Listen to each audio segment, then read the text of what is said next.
చేశారు. తర్వాత గురువు గారు ప్రణవ్ పీఠం అని త్రిశక్తి పీఠం స్థాపించారండి. ఇప్పుడు ఏలూరులో ఉంది. మీరు ఎప్పుడైనా వెళ్ళినప్పుడు చక్కగా దర్శనం చేసుకుని అక్కడ ప్రణవ్ పీఠం స్థాపన చేశారు.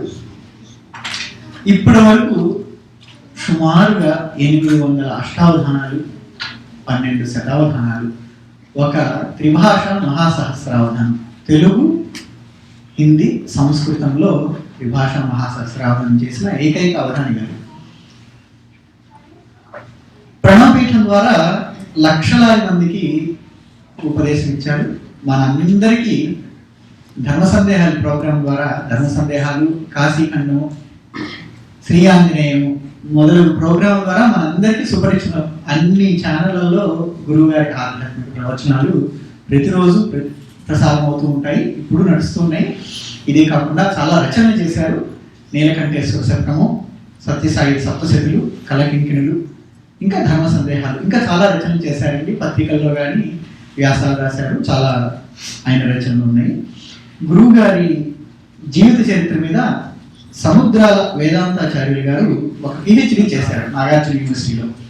గురువు గారి జీవిత చరిత్ర, రచనలు, అవధానం వీటన్నిటి మీద ఆయన రీసెర్చ్ చేశారు. గురువు గారికి బిరుదు ఒకటి ఉంది, అభినవ సుఖ అని. గురువు గారి ప్రత్యేకత ఆయన ఒక్కళ్ళే చేసినది ఇప్పటి వరకు ఉన్నది ఏంటి అంటే 18 పురాణాల మీద ప్రవచనం చేసిన ఏకైక అవధాని గారు. అందుకని ఆయనకి చాలా చాలా మంది పెద్దవాళ్ళు ఆయన్ని సత్కరించారు. ఇంకా ఇలా చెప్పుకుంటూ పోతే చాలా ఉన్నాయి. సరే, ప్రవచనం 7 గంటలకి స్టార్ట్ అవుతున్నారు. ఈరోజు 13వ రోజు చాలా అద్భుతంగా దిగ్విజయంగా 12 రోజుల వరకు అనేక విషయాల మీద, అన్ని విషయాల మీద, సుందరకాండ మీద, రాముల వారిని చెప్పుకున్నాము. తర్వాత గురువు గారు రాముల వారిని ప్రవచనం ఇచ్చారు, హనుమంతుల వారిని ఇచ్చారు, వెంకటేశ్వర స్వామి మీద, శివుడి మీద, రామేశ్వర తత్వం గురించి చెప్పారు, లక్ష్మీదేవి గురించి చెప్పారు. ఈరోజు ప్రత్యేకంగా లలితా పరమేశ్వరి మీద గురువు గారు ప్రవచనిస్తారు.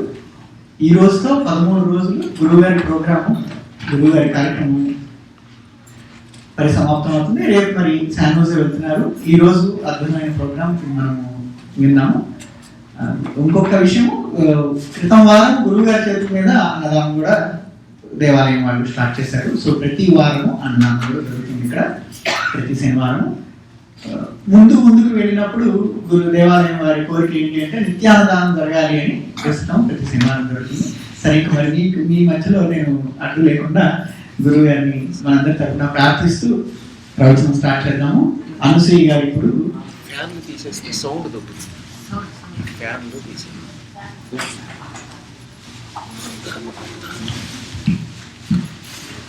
శ్రీమతి అనసూయ గారు ఇప్పుడు గణపతి మీద చిన్న ప్రార్థన చేసి మనం ఈరోజు కార్యక్రమం స్టార్ట్ చేస్తాం.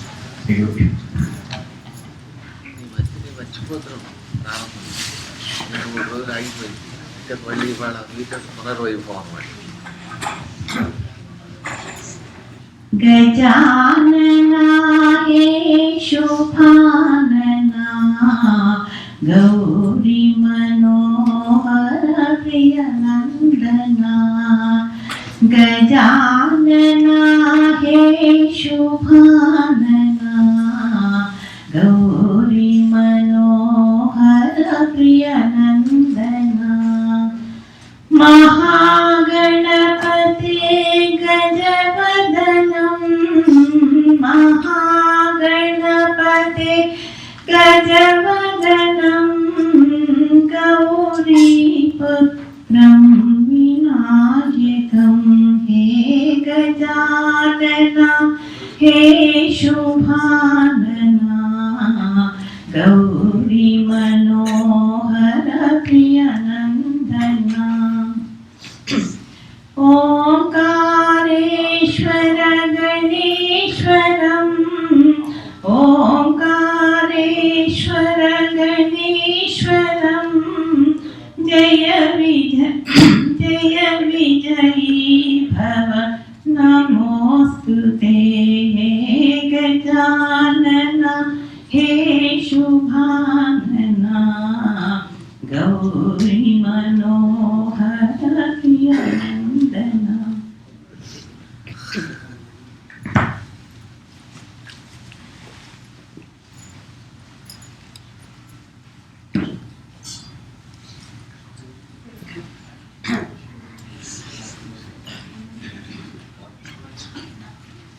ప్రారంభించవా?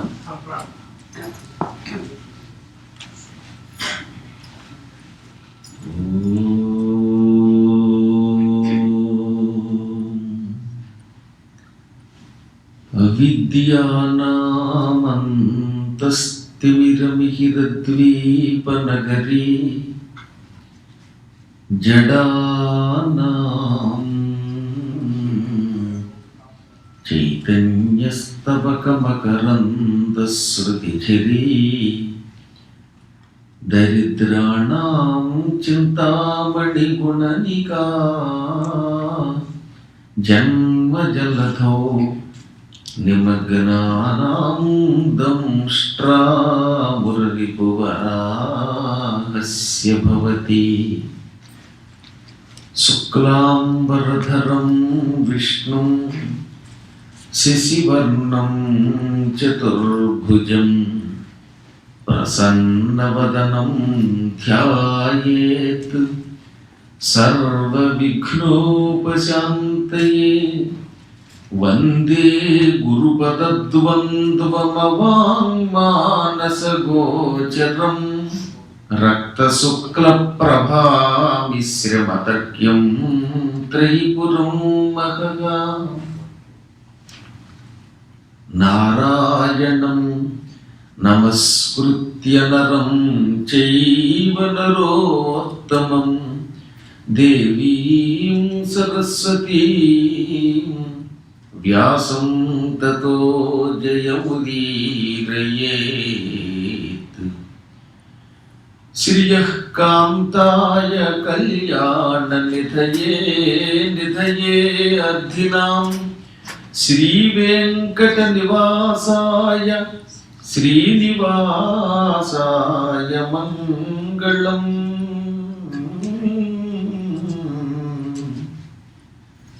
నమః శివాభ్యాం నవయౌవనాభ్యాం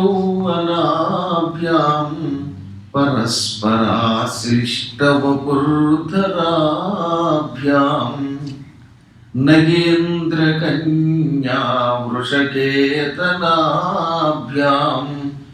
నమో నమః శంకర పార్వతీభ్యాం.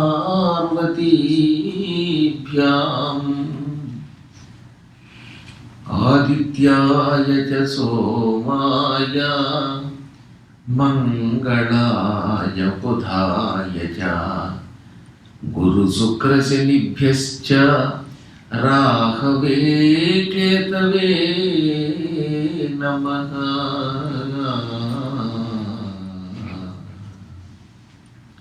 సమస్త సన్మంగళాలు సంతు. మంగళాదీని మంగళమధ్యాని మంగళాంతాని కావ్యాని ప్రథంతే. కావ్యములు ఎలా ఉండాలి? ప్రారంభం శుభంతో ఆరంభం అవ్వాలి. ఏడుస్తూ ప్రారంభించగాడు. తెర తీయగానే పనికి వాళ్ళు అంతర్గతులు వచ్చారు, వాళ్ళు ఏదో లోకాన్ని నాశనం చేస్తున్నారు, మంచిని చెడ్డగా భావిస్తున్నారని కాకుండా శుభంతో ప్రారంభించాలి. మధ్య మధ్యలో కూడా మంగళం ఉండాలి, చివరిని మంగళం ఉండాలి. ఇది శాస్త్ర నియమం. ఏడుపుతో పూర్తవకూడదు. వెళ్ళేటప్పుడు అందరూ ఆనందంగా ఇంటికి వెళ్ళాలి, కానీ కన్నీళ్లు కలుస్తూ దేవుడు ఎందుకు వచ్చావురా బాబు అని పెడితే అది శుభం కాదు. అందుకే మీకు ఎక్కడైనా పారాయణలు చేసేటప్పుడు ఏ సుందరకాండలోనో సీతాదేవి శోకించిన ఘట్టం ఉందనుకోండి, అక్కడతో ఆపకుండా తర్వాత అధ్యాయంలో ఇంకో శ్లోకం చదివి అప్పుడు పూర్తి చేసేవారు పూర్వం మనవాళ్ళు. ఇవాళ మనం జగన్మాతని లలితా పరాభట్టారికని కాసేపు తలుచుకుంటున్నాం. అమ్మవారిని తలుచుకుంటే అన్ని శుభాలే, అన్ని మంగళాలే ఉంటాయి. అందులో నువ్వు భోజనం చివరిలో పూర్తి చేసేటప్పుడు కూడా నియమం ఉంది. మధురేణ సమాపయేత్ అంటే తీపితో పూర్తి చెయ్యాలి అని. పెరుగన్నం తిన్నప్పుడు కూడా వాడు ఆఖరింత తీపి తినాలి. అందుకే పూర్వం కొంచెం పాయసం, అప్పం, అట్టే పెట్టుకునేవారు. ఇప్పుడు అందరూ లోపలే తీపిని పెంచుకున్నారు కాబట్టి తీపి మానేశారు. అదొక కర్మయోగం అన్నమాట. షుగర్ ఫ్యాక్టరీలు పూర్వం బయట పెట్టేవారు. కలియుగం అసలు నడవరగా ఎలక్ట్రిక్ కూడా కారు వేసుకుపెడుతూ ఉంటే ఇంకా కొంతకాలానికి ఆ షుగర్ ఫ్యాక్టరీ శరీరంలో తయారైపోతుంది. దాంతో నడకలేదు పడక తప్ప. ఇక పర్మనెంట్గా పడక. ఇది జీవితం అయిపోయింది. కానీ నిజానికి ఆరోగ్యంగా హాయిగా ఎంత తిన్నా సుఖంగా ఉండేవారు పూర్వం అనమాట. నాకు బాగా గుర్తు ఏంటంటే, మాకు ఒక పాఠం చెప్పిన చిన్నప్పుడు పాఠం చెప్పిన ఒక గురువు గారు కనబడ్డాడు. ఆయనకి 88 ఏళ్ళు. మేస్టారు కులాసాగా ఉన్నారంటే కూలేదు లాసి అన్నాడు ఆయన. అదేమిటండి అన్నాను. ఏం చెప్పమంటావు నాయన, 40 కంటే గారెలు తినలేకపోతున్నాడు రా అబ్బాయి, డైజెషన్ పాడైపోయింది అన్నాడు. అంటే డైజెషన్ పాడైతే 40 గారెలు తింటాడంటే 88 ఏట అంత పోలు ఎంత తిన్నాడో ఆలోచించండి. ఇది కూలేదు లాసి అంటే కులాసాగా లేనంటాం. ఇప్పుడు 40 గారెలు దేవుడు ఒక్కడు పండు తింటున్నాడా? మహాయోగం ఫలం అక్కర్లేదు ఎవరికి. అయినా జీవితం సఫలం కావాలని ఒక కోరిక ఉన్నది. అది ఇచ్చే తల్లి కనుక జగన్మాత లలితాపరా భట్టారిక చరిత్రంతో మనం కార్యక్రమం పూర్తి చేసుకోవడం మధురేణ సమాపయేత్ అనే కావ్య నియమాన్ని పరిపాలించినట్టు అవుతుంది. అసలు అమ్మవారు మాట్లాడితే తీపి, అమ్మవారిని చూస్తే ఏదో తెలియని ఒక మాధుర్యం. జగన్మాత అనే పేరు వింటేనే ఒక ఆనందం. మీరు చూడండి, కోమలం పేరులో కూడా అసలు పేరులోనే లలిత, లలంతే లాలయ్యతే ఇది లలిత. కోమలంగా ఒళ్ళోకి తీసుకుని నా బాబి నా బాబి అని ఎప్పుడు లాలిస్తుందిట. అందుకని అమ్మవారిని లలిత అన్నారు. తామర పువ్వు రేకు ముట్టుకోండి, గులాబీ రేకు ముట్టుకోండి, ఎంత సుఖమెత్తగా ఉంటుందో. ఆ సున్నితాన్ని దేనితోటి పోల్చలేమన్నమాట. అమ్మవారు ఎవరినైనా ముట్టుకుంటే కొన్ని వేల గులాబీ రేకుల మధ్యలో సరదాగా విహరించినట్లు ఉంటుంది. తామర పువ్వు కోమలమైన తామర పువ్వు రేకులలో పడుకున్నట్లుగా ఉంటుంది. ఏదో పోల్చాలి కాబట్టి అలా పోలుస్తున్నా కానీ ఇంకా లలితంగా ఉంటుంది అంటుంది బ్రహ్మాండ పురాణం. అందుకని లలిత. ఆవిడ ముట్టుకుంటే లాలిత్యం, చూస్తే ఆ చూపుల్లో ఏదో తెలియని ఒక ప్రేమ. నా మాతు పరదైవతం అన్నారు. అందుకే అమ్మని మించిన దేవత లేదు. అసలు అమ్మ ఆదరణే ఆదరణ. ఓసారి అమ్మవారు లలితాదేవి కొలువు తీర్చింది. ఆ కొలువులో ఓ పక్కన లక్ష్మి, ఓ పక్కన సరస్వతి ఉంటారు. అందుకే మీరు ఇందాక కూడా లలితా సహస్రనామంలో సచామర రమా వాణి సవ్య దక్షిణ సేవిత అన్నారు. సవ్యము అంటే ఎడమ, అపసవ్యము అంటే కుడిది. గుర్తుపెట్టుకోండి. నువ్వు సవ్యంగా ఉండడం లేదంటే అర్థం ఏమిటనమాట, ఎడమ భుజం మీద నుంచి యజ్ఞోపేతం వెయ్యాలి. అందుకని ఎడమ అని అర్థం అన్నమాట. దక్షిణం అంటే కుడి. సచామర రమావాణి సవ్య దక్షిణ సేవిత అంటే ఏమిటి? అమ్మవారు కూర్చునుంటే సవ్యం అంటే ఎడమ వైపున, దక్షిణం కుడి వైపున ఇద్దరు ఉన్నారు. అందులో సవ్యం ఎవరున్నారు? రమా అంటే లక్ష్మీదేవి. లక్ష్మీదేవి ఎప్పుడు అమ్మవారికి ఎడమ వైపు ఉంటుంది. దక్షిణం వైపు ఎవరున్నారు? వాణి సరస్వతి. అందుకే సచామర రమా వాణి. పైగా వాళ్ళు ఉట్టినే లేరట, ఊరికే కూర్చొని నిద్రపోవడం కాదు, బల్లకి జారబడి ఇద్దరు చేతులు చామరములు పట్టుకున్నారు. ఇప్పుడు ఆ గుళ్ళో గణపతికి చూడండి పక్కన తగిలించారు గోడకి, దాన్ని చామరము అంటారు. భగవంతుడికి విసిరికర్రతో విసిరినట్లుగా గాలి విసరడం కోసమని చామరం ఏర్పాటు చేశారు. ఈ చామరం అంటే ఏమిటనుకుంటారు? హిమాలయాలలో ముఖ్యంగా మానస సరోవరం పెట్టేవాడికి తెలుస్తుంది. మానస సరోవరంలో చమరీ మృగములని కొన్ని మృగాలు ఉన్నాయి. వాటిని ఇంగ్లీష్లో యాక్స్, YAX యాక్స్ అంటారు. వాటి వెంట్రుకలు ఇవి అన్నమాట. చమరీ మృగముల యొక్క వెంట్రుకలు. ఆ వెంట్రుకలు అప్పుడప్పుడు కత్తిరిస్తారు. వాటిల్లో వెండిలోనో బంగారంలోనో వాడు డబ్బులు పెట్టి లేదా ఎత్తడిలోనో ఇంకో దాంట్లోనో పెట్టి అమ్మవారికి అయ్యవారికి మొత్తం మీద గుళ్ళో విసురుతూ ఉంటారు. దీనిని చామరం అంటారు. ఎందుకంటే చమరీ మృగముల యొక్క వెంట్రుకలు. వీటిని ఇటు లక్ష్మి పట్టుకుంది, ఇటు సరస్వతి పట్టుకుంది. ఇద్దరూ పట్టుకుని లక్ష్మీదేవి ఎడం వైపున, సరస్వతీదేవి కుడి వైపు అమ్మకి కూర్చుని కొన్ని సందర్భాల్లో నిలబడి ఇలా విసిరారట. అందుకని సచామర రమా వాణి సవ్య దక్షిణ సేవిత. చామరములు పట్టుకున్న లక్ష్మీదేవి సరస్వతి అమ్మవారికి ఎడమవైపు కుడివైపు ఉండి సేవిస్తూ ఉంటే వారి సేవలు అందుకుంటోంది అమ్మ అని నామానికి అర్థం. అప్పుడు అమ్మవారు ఏమన్నది? అమ్మ లక్ష్మీదేవి, నువ్వేమో బంగారు పువ్వులతో ఎలాగో పూజ చేస్తున్నావు, ఈ సరస్వతీదేవి పాడితే వినాలని ఉంది నాకు, ఒక్కసారి కాస్త కచేరీ చేయమని. వెంటనే సరస్వతీదేవి ఎదురుగుండా ఉంది. కచేరీ చేసేటప్పుడు ఎప్పుడు అమ్మవారి ఇలా పైన కూర్చుంటే కింద కూర్చొని వీణ చేతితో కూర్చొని కచేరీ చెయ్యాలి. సరస్వతీదేవి చేతిలో ఉన్న వీణ పేరు కచ్చెపి అంటారు. నారదుడి వీణ పేరు మహతి, తుంబురుడి వీణ పేరు కళావతి, ఇదిగో అమ్మవారి చేతిలో ఉన్న వీణ పేరు కచ్చెపి అన్నమాట. ఈ కచ్చెపి అనే వీణ తీసుకుంది. ఇంకా వాయించేది సరస్వతి, కూర్చుని వింటున్నది జగదంబ లలిత. పక్కన కూర్చుని అత్తగారు కోడల్ని ఎలా వాయిస్తుందో చూద్దామని ఆవిడుందో పక్కన జగన్మాత ఆదిలక్ష్మి. ఇంకా సభ్యులు ఎవరు అనుకుంటున్నారు అక్కడ కూర్చున్నవాడు సామాన్యులా? ఓ పక్కన అమ్మవారికి ప్రియ శిష్యుడు విష్ణుమూర్తి అవతారం అయిన హయగ్రీవుడు. ఈ హయగ్రీవుడితో పాటు అమ్మవారి దగ్గర కొంతమంది దేవతలు ఉంటారు. వాళ్ళ అనుగ్రహం వల్లే మనకి మాట వస్తుంది. వాళ్ళ మీరు మాట్లాడగలుగుతున్నారంటే, మగవాళ్ళు కాకుండా ఉన్నారంటే, పాటలు పాడగలుగుతున్నారంటే, వీలున్నప్పుడల్లా ఏదో సోది వేయగలుగుతున్నారంటే ఆ జగన్మాతల దివ్యానుగ్రహం ఉన్నది.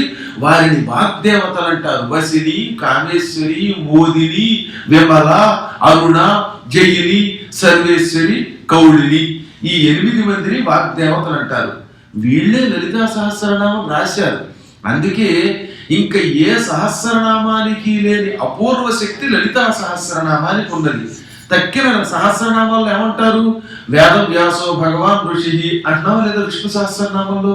కానీ లలితా సహస్రనామంలో వసిన్యాది వాగ్దేవతా హర్షయ, వసిని, కామేశ్వరి, మోదిని, విమల, అరుణ, జయిని, సర్వేశ్వరి, కౌళిని అని పిలువబడేటటువంటి వాగ్దేవతలే ఋషులు. స్త్రీలు ఋషులుగా ఉన్న ఏకైక సహస్రనామం. ఇంకెక్కడ మగవాళ్ళే రాశారు, అంత మగవాదమే. ఇక్కడొక్కటే మొట్టమొదటిసారిగా స్త్రీవాదం వచ్చిందన్నమాట. కాస్తంత అంత అమ్మలే కూర్చున్నారు. అందుకే ఈ శక్తి. ఇంకోటి చూడండి, మీరు ఎక్కడైనా ఏ సహస్రనామం తీసుకోండి, అందులో 2 అక్షరాలు ఉంటాయి తరచుగా. శ్లోకంలో పాదానికి 8 అక్షరాలు ఉండాలి. ఆ పాద పూర్తి కోసం మధ్య మధ్యలో వ్యాసుడు ఏం చేస్తాడంటే తు చ అని 2 అక్షరాలు పెడతాడు. తు అన్న చ అన్న మరియు అని అర్థం అనమాట. అందుకే నమ్మకం చమకంలో చమకం అంటే ఏమిటనుకుంటున్నారు? వరస్సుగాను ఇదిగో పలానా సోమాయచ సోముడును, రుద్రాయచ రుద్రుడును, ఇలా చ అంటే అనడానికి ఇంగ్లీష్లో ఎలా వాడతాం అలా సంస్కృతంలో వాడతాం. అలాగే సహస్రనామాల్లో కూడా అనేక పర్యాయాల్లో రుద్రశ్చ, విష్ణుశ్చ, ఇలాగ రకరకాలుగా చ అనే పదం వాడకపోతే పాదం పూర్తవు. 8 అక్షరాల కోసం చ అనే పదం వాడతాం. అప్పుడప్పుడు తూ అనేది వాడుతూ ఉంటాం అన్నమాట. నారసింహ వపు శ్రీమాన్ కేశవ పురుషోత్తమ అవ్యయ పురుష సాక్షి క్షేత్రజోక్షర ఏవచ్చ అన్నాడు అక్కడ. అది లేక చ లేకపోతే 8 అక్షరం పూర్తవు. వీటిని పాద పూర్తి కోసం అండనే పదం వాడినట్టు వాడతాం. ఎక్కడైనా లలితా సహస్రనామంలో ఒక్క తూచ చూపించండి. శ్రీమాత, శ్రీ మహారాజ్ఞి, శ్రీమత్సింహాసనేశ్వరి దగ్గర నుంచి మొదలు పెట్టుకుని చివరి దాకా వెళ్ళండి. ఒక్క చోటైనా తూచ అనే అక్షరాలు ఉన్నాయా? లేవు. అంటే పాదపూర్తి కోసం మాట వరుసగా అండలాంటి పదాలు వాడాలి. ఈ తూచాలు కేవలం పాదపూర్తి, పెద్దగా అర్థం ఉండదు వాటికి. ఏదో అత్యావశ్యక సమయంలో వాటి అర్థాలు అది పక్కన పెడదాం. అందుకే ఒక ఆయన తెలుగులోకి శ్లోకాన్ని అనువాదం చేశాడు. అనువాదం చేసేవాడు కొంచెం చాదస్తుడు, ఏదో చదువుకున్నాడు తప్ప గొప్ప అనువాదకుడు కాదు. అందుకని రామశ్చ కృష్ణశ్చ లక్ష్మణశ్చ ఏదో భరతశ్చ అంటే రాముడు మరియు లక్ష్మణుడు మరియు భరతుడు మరియు శత్రుఘ్నుడు ఇవన్నీ మరియు రాసేవాడు. దాంతో పక్కవాడు పక్కవాగానని వీడు తూచా తప్పకుండా రాశాడు రా అన్నారు. అదనమాట తూచా తప్పకుండా రాయడం పెట్టి అవి కూడా విడిచిపెట్టకుండా రాశాడు కనుక అసలు చాలా మందికి సామెతలు పట్టించుకోం కానీ తూచా తప్పకుండా రాయడం అంటే ఇదనమాట. వాటికి అస్తమాట రాయక్కర్లా. రామ అంటే లక్ష్మణ అంటే రాముడును మరియు లక్ష్మణుడును అని అన్ని చోట్ల మరియు మరియు ఎందుకు రాయడం? రాముడు లక్ష్మణుడు భరతుడు శత్రుఘ్నుడు అని అర్థం అవుతుంది. ఈ తూచాలు విడిచిపెట్టకుండా రాయడంతో తూచా తప్పకుండా రాశాడు సామెత కూడా వచ్చేసింది. అటువంటి తూచాలు లేకుండా రాసినటువంటి ఏకైక సహస్రనామం ఈ సృష్టి మొత్తంలో ఒక్క లలితా సహస్రనామంలోనే ఉన్నది. ఈసారి ఆ దృష్టితో కూడా మీరు ఇంటికెళ్ళాక చదవండి ఒకసారి. అందులో అమ్మవారి ఆ వసింజాది వాగ్దేవతలు హయగ్రీవుడు లక్ష్మి ఇంతమంది ఎదురుగుండా అమ్మవారు కూర్చుంటే గొప్ప సింహాసనం మీద అప్పుడు సరస్వతీదేవి కచేరీ చేసింది. కచేరీకి కూడా ఒక అదృష్టం అని చూసారు, అంత సభలో చెయ్యాలన్నమాట. అమ్మవారు చాలా బాగా పాడేసింది. ఇంకా సరస్వతి పాడాక ఎవడన్నా వంక పెట్టగలడా ఈ సృష్టిలో? అలా పెట్టాడంటే వాడి కర్మయోగం అన్నమాట. అది పద్మాకర్ గారు ఉపన్యాసం తల్లి బాగాలేదని ఎవడన్నా అంటే వాడు దరిద్రుడు అని నేనల్లా ఎవరు అన్నారు. అలాగా సరస్వతీదేవి హాయిగా తెగపాడేశాక అంతా అయిపోయాక అమ్మ సరస్వతి నీ పాట బాగాలేదని అనగలిగే సాహసం చేయగలరు. అసలు సాహసపడే దేవుడు ఆవిడ కచేరీ అయిపోయాక కనలేకపోయేవారు కాదు, అలా నిశ్చేష్టులే ఉండిపోయేవారు ఆ మాధుర్యం నుంచి బయటికి రాలేక. అలాంటిది సరస్వతి పాట అంతా పూర్తయింది. ఇప్పుడు అమ్మవారు ప్రశంస చెప్పాలిగా, ఎవరైనా సరే మొత్తం మీద ప్రవచనం అయిపోయాక అయ్యా అదేదో ఓట్ ఆఫ్ థ్యాంక్స్ అంటున్నారు మీరు, అలాగే అమ్మవారే స్వయంగా ఎవరు మాట్లాడలేదని, ఆహా సరస్వతి ఏం పాడావమ్మ జగన్మాత, అసలు నీ గానమే గానం, నువ్వు వీణ వాయిస్తూ ఉంటే మాధుర్యం, నువ్వు నీ పాటలు నా చెవులని బ్రహ్మానంద భరితం చేసేసాయి అని పొగిడింది. వెంటనే సరస్వతి ఏముందో తెలుసా, ఇంక ఈ రోజు నుంచి నేను పాడను అంది. ఒక్క క్షణం అమ్మవారు మాట్లాడకుండా చిరునవ్వు నవ్వింది. పక్క వాళ్ళందరూ అడిగారు ఏమమ్మా ఎందుకు పాడమని. ఏం పాడతాను నేను, నీ పాట బాగుంది అని లలితాదేవి మాట్లాడితే ఆ మాట నా వీణాగానం కంటే నా పాట కంటే చాలా కోట్ల రెట్లు మాధుర్యంతో ఉంది. అంటే అమ్మవారి మాట పాట కంటే మధురంగా ఉందిట. ఈ మధురమైన మాటలు విన్నాక ఇక నా వీణ నాదమే తేలిపోయింది ఆవిడ ముందు, ఇంక నేనేం పాడను అందుట. అంటే దీన్ని బట్టి మీకు ఏమర్థమవుతుంది, అమ్మవారు గొంతు విప్పి మాట్లాడిందంటే సరస్వతీ వీణాగానం కంటే కూడా అంత బాగుందన్నమాట. అందుకని నిజ సంలాప మాధుర్య వినిర్భర్సిత కచ్చపి, అమ్మవారి యొక్క సమలాపం మాటలు చక్కగా ఏదో మాట్లాడేది ప్రశంస, ఆ సమలాప మాధుర్యంతో మాటల మాధుర్యంతో వినిర్భర్సిత తిరస్కరిస్తున్న కచ్చపి సరస్వతి వీణ కలది అమ్మ. సరస్వతి వీణానాదము కంటే కూడా బాగా ఉన్న మాటలు మాట్లాడేది అని అర్థం దానికి. ఇంతకీ ఒక్క నామంలో ఎంత గొప్పగా చెప్పారో చూడండి. అమ్మవారి ఒక దర్బారు, ఆ సభలో సరస్వతి నాదం, ఆ నాదం కంటే అమ్మవారు బాగుందని మాట్లాడిన మాటలు బాగున్నాయిట. కొంతమంది అలా మాట్లాడతారు, అది జగన్మాత యొక్క వాగ్ధారణి అంటే. అందుకని అమ్మవారు ఏ విధంగా చూసినా పరమ మధుర స్వరూపిణి అన్నారు. అసలు అమ్మవారి గురించి మనకు అందడానికి కూడా ఒక కారణం ఉన్నది.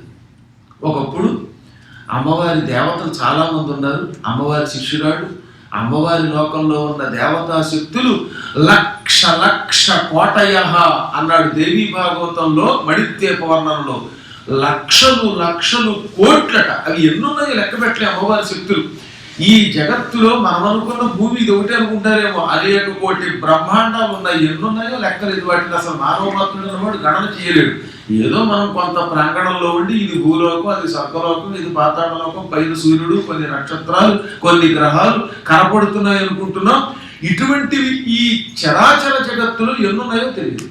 అందుకని అమ్మవారు వీటన్నిటికీ తల్లి కనుక అనేక కోటి బ్రహ్మాండ జనని అన్నారు.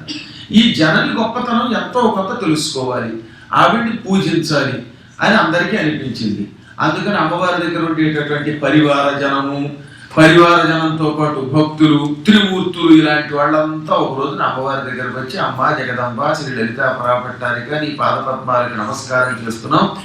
ఇంతవరకు అందరు దేవతలకి నామాలు ఉన్నాయి, స్తోత్రాలు ఉన్నాయి, కానీ ఇంతవరకు నీకు సంబంధించిన నామాలు లేవు.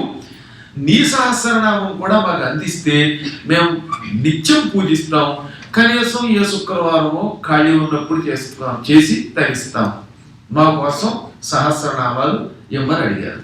అప్పుడు అమ్మ ఏం చేసింది, తన శరీరం నుంచి 8 శక్తులను సృష్టించింది. కుడివైపు నుంచి 9, ఎడమ వైపు నుంచి 9. వాళ్ళు అన్నమాట ఈ అష్టదేవతలు, వాగ్దేవతలు. ఇందాక చెప్పాగా వసిని, కామేశ్వరి, మోదిని, విమల, ఈ 9 కుడివైపు నుంచి పుట్టారు అమ్మవారికి. అరుణ, జయిని, సర్వేశ్వరి, కౌళిని ఈ 9 ఎడమ వైపు నుంచి పుట్టుకొచ్చారు. ఈ 8 మంది అమ్మవారికి ఎదురుగుండా నిలబడ్డారు. అమ్మ ఏమిటి ఆజ్ఞ, మమ్మల్ని ఎందుకు సృష్టించావంటే ఈ రోజు నుంచి మిమ్మల్ని వాగ్దేవతలు, వాక్కుకి అధిష్టాన దేవతలు వీరు. మనం మాట్లాడటానికి మన ముఖం ఒక యంత్రం.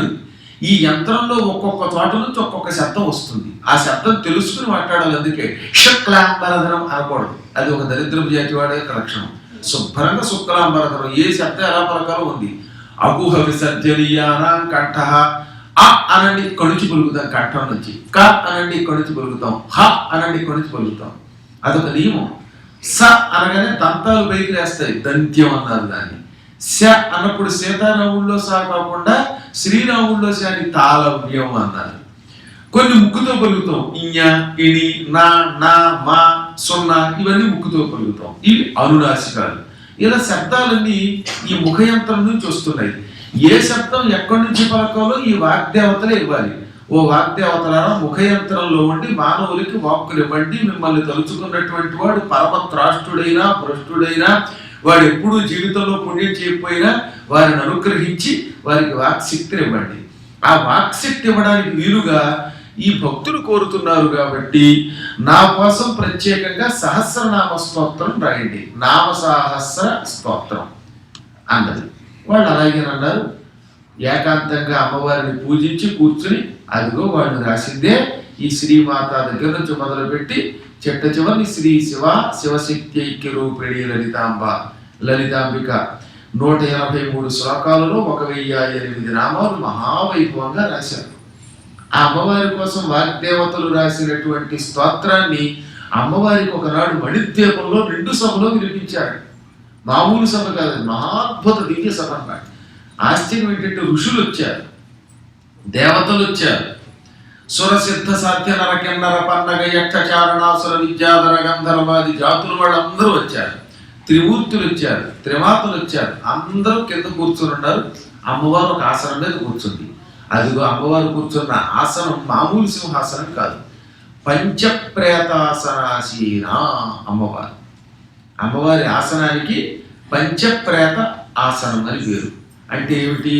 ఇప్పుడు నేను కూర్చున్నాను ఒక ఆసనం మీద, దీనికి 4 వైపు 4 కోళ్ళు, కుర్చీకి కూడా 4 కోళ్ళు ఉండాలి కదా. 4 కోళ్ళు ఉన్నాక మధ్యలో కూర్చోడానికి ఒక బల్ల కావాలి. 4 కోళ్ళు ఈ బల్ల, వీటిని 5 ప్రేతములు అన్నారు. మనకి ప్రేతం అంటే ఒక భయం. ఎవడన్నా చచ్చిపోయిన వాడిని ప్రేతం అంటే దానికి బాబాయ్ ప్రేతాత్మ ఉన్నట్టు కంగారు పడిపోతాడు.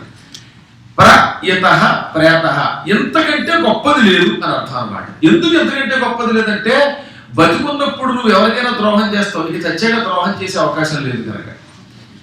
అందరిలో కల్లా మంచివాడు ఎవడంటే అజాతశ్చ, పుట్టని వాడు ఎప్పుడు మంచివాడు, పుట్టలేదు కనుక వాడు ఎలాగో మంచివాడే, పుడితే పాపాలు చేయాలి కానీ. కాబట్టి అజాతశ్చ పుట్టని వాడు మంచివాడు, మృతశ్చైవ చచ్చిపోయిన వాడు గ్యారంటీగా మంచివాడే. అంటే దొంగ వీలునామా రాయకుండా పోతే మళ్ళీ అది రాసి ఏడిపిస్తే చచ్చాక కూడా ఏడిపిస్తున్నారా తిట్టుకుంటారు, అది వేరే విషయం.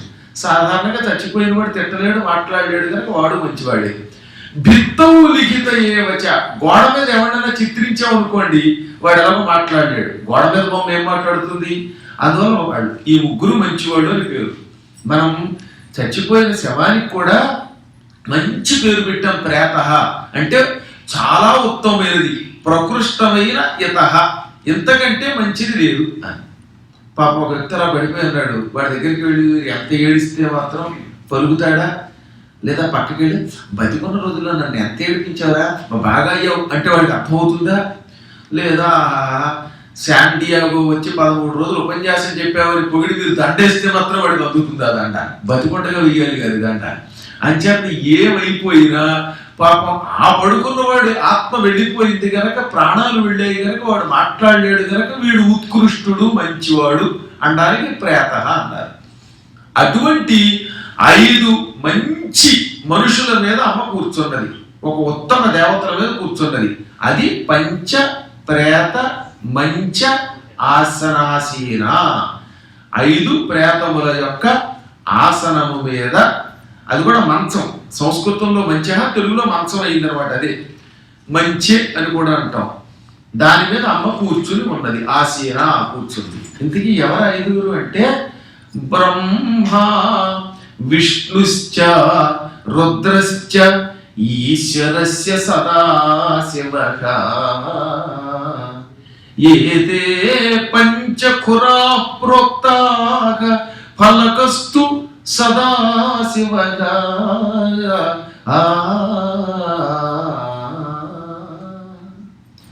అమ్మవారి ఆసనానికి వరుసగా 4 కోళ్ళు ఉన్నాయి.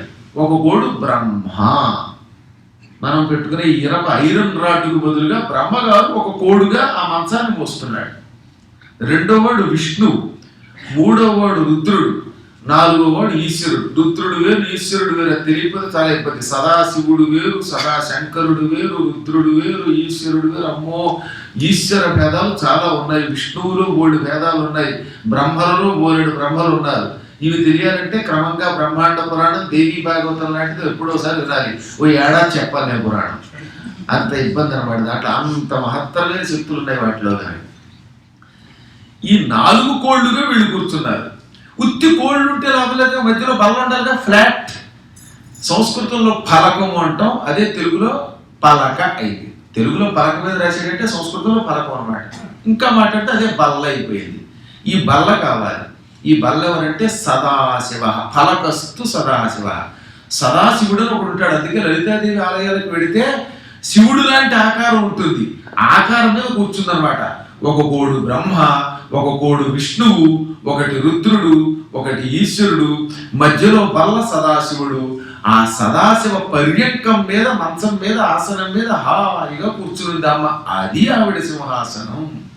ఈ ఆసనం మీద కూర్చుని ఇక ప్రారంభించండి అంది. వీళ్ళు లలితా సహస్రనామాన్ని మొత్తం వినిపించారు. ఒకరి తర్వాత ఒకళ్ళే చెప్పలేదు, మొత్తం 8 మంది. ఒక శ్లోకం ఒకళ్ళు అలా చెప్పుకుంటూ వెళ్ళిపోయారు. ఆఖరణ సభంతా నిశ్శబ్దం అయిపోయిందిట. ఏమి నామములు, ఏమి మాధుర్యం. కాకపోతే ఇక్కడున్న వాళ్ళంతా పండితులు, దీని అర్థం తెలుసుకోగలిగారు. భవిష్యత్తులో ఇది భూలోకానికి వెళ్ళాలి, వెళితే సామాన్య మానవులు అర్థం చేసుకోకపోతే వాడు ఇష్టం వచ్చినట్టు చదివే ప్రమాదం ఉంది కదా అని అందరిలోకి గొప్పవాడైన విష్ణువుకి అనుమానం వచ్చింది. లోకశ్రేయస్సుని కోరుకుంటాడు కనుక ఆయనకు అనుమానం వచ్చి, అమ్మ మేమంతా జీర్ణించుకుని ఆనందిస్తున్నాం, మాకే ఇందులో ఇంకా కొన్ని అనుమానాలు ఉన్నాయి.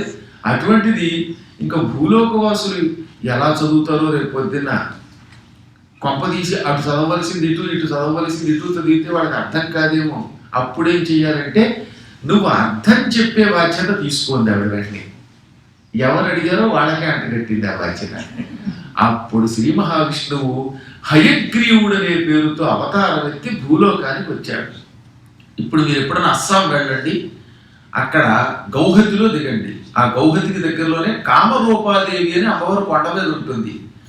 మనం చెప్తున్నాగా, హరిక్షేత్రే కామరూప. అష్టాదశ శక్తి పీఠాల్లో హరిక్షేత్రే కామరూప. హరిక్షేత్రం అంటే గౌహతిలో ఉన్న కామరూప ఆలయం ఉన్న ప్రాంతం అన్నమాట. దానికి హరిక్షేత్రం అని పేరు. అక్కడ అమ్మవారు కామరూపాదేవి అనే పేరుతో ఉంది. కామరూపీ కాదు, కామరూప ఆకారాంత స్త్రీలింగం వేది. అదిగో అక్కడే బ్రహ్మపుత్ర నదిలో, ఆ కొండలకు దగ్గరలోనే బ్రహ్మపుత్ర నదిలో హోజో అని ఒక పర్వతం ఉంది. అది అస్య ప్రాంతం అన్నమాట.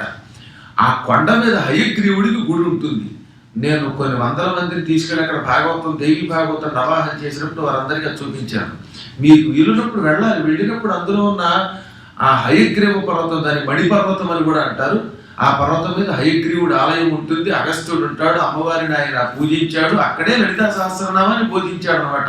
భూలోకంలో మొట్టమొదట లలితా సహస్రనామం బోధించిన స్థలం అదిగో అస్సాంలోని గౌహతిలో బ్రహ్మపుత్ర నదిలో ఉన్నటువంటి ఈ పర్వతం, మణిపర్వతం అన్నమాట. అత్యద్భుత పర్వతం, మంచి వడిగా ఉంటుంది బ్రహ్మపుత్ర.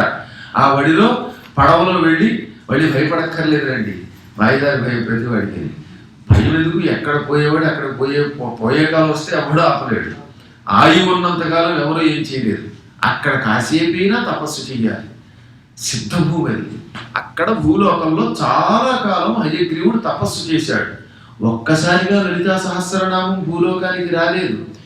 విన్నాక హయగ్రీవుడు భూలోకంలో కఠోర తపస్సు చేసి, తపస్సు తర్వాత ఎవరికి మొట్టమొదట ఇద్దాం లలితా సహస్రనామం అనుకున్నాడు. ఒక సహస్రనామం, ఒక గొప్ప మంత్రం ఇవ్వాలంటే శిష్యుడు కూడా గొప్పవాడు ఉండాలంటే, వినయంగా చేతులు కట్టుకునేవాడు అయి ఉండాలి. గురుభక్తి ఎప్పుడు వచ్చిపోకూడదట. గురుభక్తి లేని వాడికి ఏ మంత్రమైనా సిద్ధించదు. మీకు చాలాసార్లు చెప్పాను, ఒక మంత్రం సిద్ధించాలంటే అన్నిటికంటే పరాకాష్ఠ గురుభక్తి. గురుభక్తి విహీనుడికి పొరపాటును కూడా ఏ మంత్రము ఫలించదు. అహంకారంతో ఉన్నవాడికి ఎలా ఫలిస్తుంది? వినయంగా పాదాలు పట్టుకోవాలి. అలాంటి వాడు ఉండాలి. అందుకని ఇటువంటి వాడు ఎవడ దొరుకుతాడా అని చూడగా ఆయన అదృష్టవశాత్తు మన అదృష్టవశాత్తు ఆయనకి మంచి శిష్యుడు దొరికాడు. శిష్యుడు సరైన వాడైతే గురువు గారు విజృంభించి చెబుతాడు. ఇప్పుడు మీరంతా శ్రద్ధగా వింటే నేను ఏదైనా చెబుతాను. మీరు ఫోన్ చెప్పుకుంటూ హలో అన్నారంటే ఇక నేనేం చెబుతాను, దాంతో ఒకసారి మండింది. అప్పుడప్పుడు అన్ని వేళలా కాదుగా ఒక్కొక్క చోట మాత్రం మహానుభావులు ఎందుకు వస్తుందో తెలియదు. ఒక్కొక్క రోజు అనమాట వాడు కలిపురుషుడు పట్టుకుంటాడు వాడిని. అందుకని ఆ కలిపురుషుడు ఆవేశించినప్పుడు ఒకటి తర్వాత ఒకటి అందరికీ సెల్లు కాదది ఒక్కప్పుడు హెల్లు కాని, హెల్లు కాదది పెరిగడి బిల్లు కాదది జేబుకి చిల్లు కాదది లైఫ్కి నిల్లు కాని అని వెంటనే బతి చెప్పేశానండి. అంచేత ఈ మాయిదారి సెల్లు మన గోటు హెల్ అన్నమాట. అలాంటిది లేదు. మహానుభావులు వీరంతా నిజంగా ఎటువంటి వాడు అగస్త్యుడు లాంటి వాడు అనమాట. నా పూర్వజన్మ సుకృతి వాళ్ళు దొరికారు మీకు. అంచేత శిష్యులు గుణాఢ్యులైన విశేష స్థితి నొంది గురువు జీవించును. నిర్దూష్య గుణబల గరిష్ఠులు శిష్యులరై గురుని కోర్కె చేయందగదే. భాగవతంలో సాందీపని అంటాడు కృష్ణుడితో అనమాట. శిష్యులు గొప్పవాళ్ళైతే గురువు గారు గొప్ప స్థితికి వెళ్ళిపోతాడు. గురువుని పైకి తీసుకురావాలన్నా శిష్యుడే, డామని కింద పారేయాలన్నా వాడే, పల్లకీలో పెట్టి ఊరేగించేది వాడే, తలకో పక్క నుంచి తప్పుకుంటే వీడి కింద పడతాడు. అలా పడేయాలన్నా వాడే.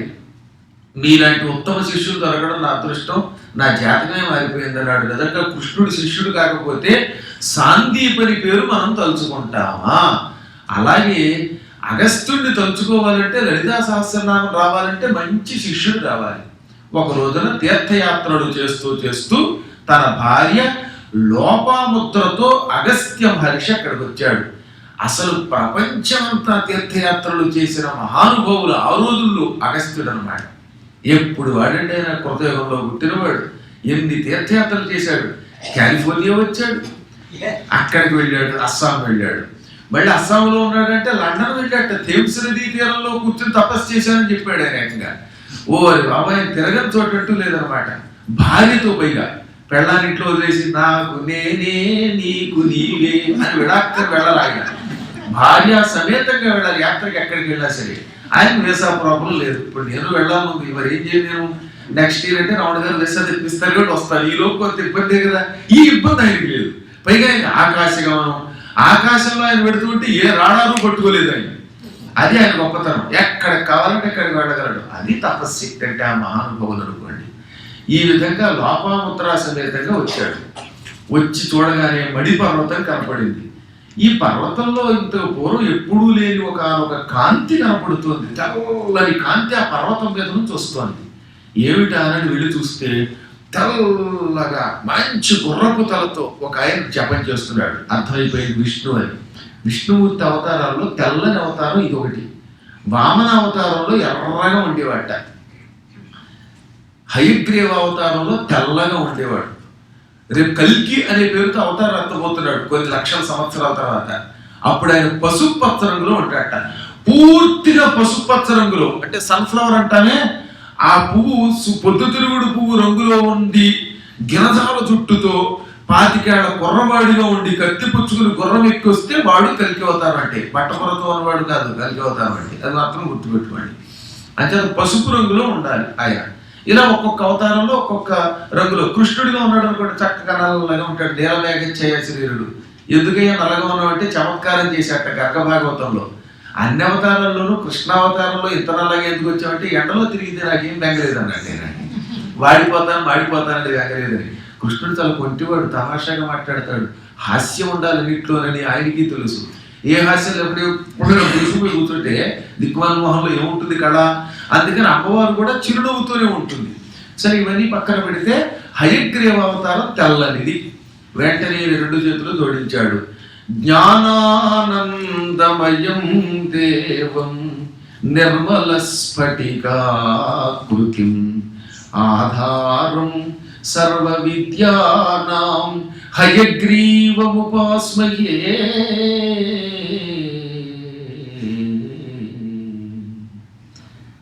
ఆ హయగ్రీవుణ్ణి ఉపాస్మహే, ఉపాసిస్తున్నాను, ధ్యానిస్తున్నాను. హయగ్రీవుణ్ణి ఉపాసిస్తున్నాను. ఆయన ఎటువంటి వాడు? జ్ఞానానందమయం. ఆనందమయం కాదట, జ్ఞానము వల్ల వచ్చే ఆనందమే ఆయన శరీరం. ఆనందము అనేక రకాలుగా ఉంటుంది. అయ్యా వాడు ఆనంద స్వరూపుడే అన్నా ఈ ఆనందం శాశ్వతం కాదు. ఒక్కొక్కడికి సమోసా తింటే ఆనందం, ఎంతసేపు 2 తింటే ఆనందం, 4 తింటే తర్వాత హడిలిపోయి బయటికి పరిగెత్తాలి. ఒక్కొక్కడికి డ్రింక్స్ తాగితే ఆనందం, ఎంతసేపు ఉంటుంది ఆనందం, కొంతసేపు, ఎక్కువైతే ప్రమాదం. ఒక్కొక్కడికి రాత్రి అయ్యేసరికి పుచ్చుకుంటే అదో ఆనందం, అదంతసేపు, తర్వాత వాంతి అవుతే ప్రమాదం. కాబట్టి ప్రతి వ్యక్తికి ఆహారం వల్ల, విహారం వల్ల, సాంగత్యం వల్ల వచ్చే ఆనందం అశాశ్వతం. ఈ భూలోకంలో ఉన్న ఏ ఆనందము జ్ఞానానందం కాదు, బ్రహ్మానందం కాదు, శాశ్వతానందం కాదు, తాత్కాలిక ఆనందాలు. ఈ ఆనందములు చివరికి దుఃఖమే ఇస్తాయి. కానీ జ్ఞానం పొందాక వచ్చే ఆనందం ఉంది. ఇప్పుడు పురాణం వినడం వల్ల అని తలుచుకున్నప్పుడల్లా వచ్చే ఆనందం అది శాశ్వత ఆనందం, అది ఎక్కువైపోతుంది ఆనందం. భగవంతుడి సాక్షాత్కారం వల్ల వచ్చే ఆనందం అది నిజమైన ఆనందం. మహాత్ముడు జ్ఞానస్వరూపుడు, ఆయన జ్ఞానము వల్ల వచ్చే ఆనందమే ఆయన శరీరము. అటువంటి వాడు ఆయన. నిర్మల స్ఫటికాకృతం, స్వచ్ఛమైన స్ఫటికం ఎంత తెల్లగా ఉంటుందో అలా ఉంటాడు. స్ఫటికాలు చాలా తెల్లగా ఉంటాయి, అలా ఆయన కూడా తెల్లని ఆకారంతో ఉంటాడు. ఆధారం సర్వ విద్యానం, అన్ని విద్యలకి ఆయనే మూలం. ఆయన దగ్గర లేని విద్య లేదు. బ్రహ్మ విద్య మొదలుకొని భూలోకంలో ఉన్న వ్యాకరణం వరకు అన్ని విద్యలు ఎరిగినవాడు ఆయన. అటువంటి హయగ్రీవుని నేను ధ్యానిస్తున్నాను అన్నాడు. రానాయన కూర్చో అనగానే, స్వామి అసలు మీరు ఈ రూపం ఎందుకు ఎత్తారు, ఏమిటి మీరు చేస్తున్న స్తోత్రం అది నాకు చెప్పండి అన్నాడు. వెంటనే కళ్ళు మూసుకుని అడిగాడు కనుక సమాధానం చెప్పాలి. చెప్పాలంటే ఈయన సరి అయిన శిష్యుడు అవునా కాదా? ఈ సరి అయిన శిష్యుడు అవునా కాదా ఎలా తెలుస్తుంది మరి? అందుకని వెంటనే అమ్మవారిని ఒకసారి అడిగాడు. చెప్పేవి పర్వాలేదండి. శిష్యులకి తన యోగ రహస్యాలు గురువులు తొందరపడి చెప్పకూడదు. మొదటి రోజే చెప్పేటవాడు. వీళ్ళని పరీక్షించి శ్రద్ధగా ఉంటే అప్పుడు చెబుతాడు.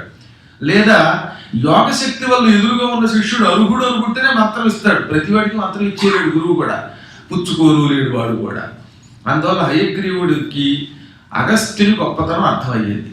అప్పుడు చెప్పాడు, నాయన ఒక రహస్యం చెబుతున్నాను నేను.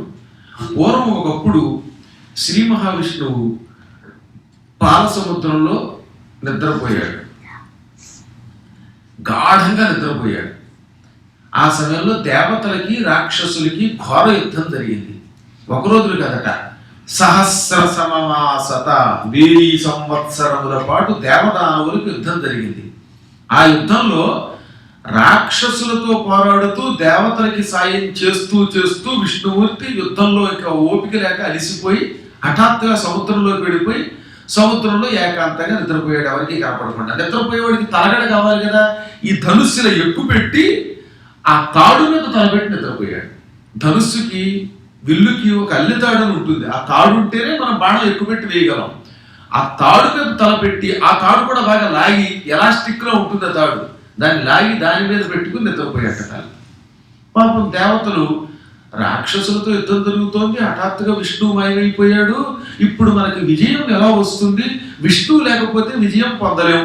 అందులో రాక్షసులు విజృంభిస్తున్నారు. ఉన్న మనకి దిక్కల్లా ఆయన ఒక్కడే. ఆయన కనపడకుండా పోయాడేమిటి అని విష్ణువు కోసం వెతుక్కుంటూ వచ్చారు.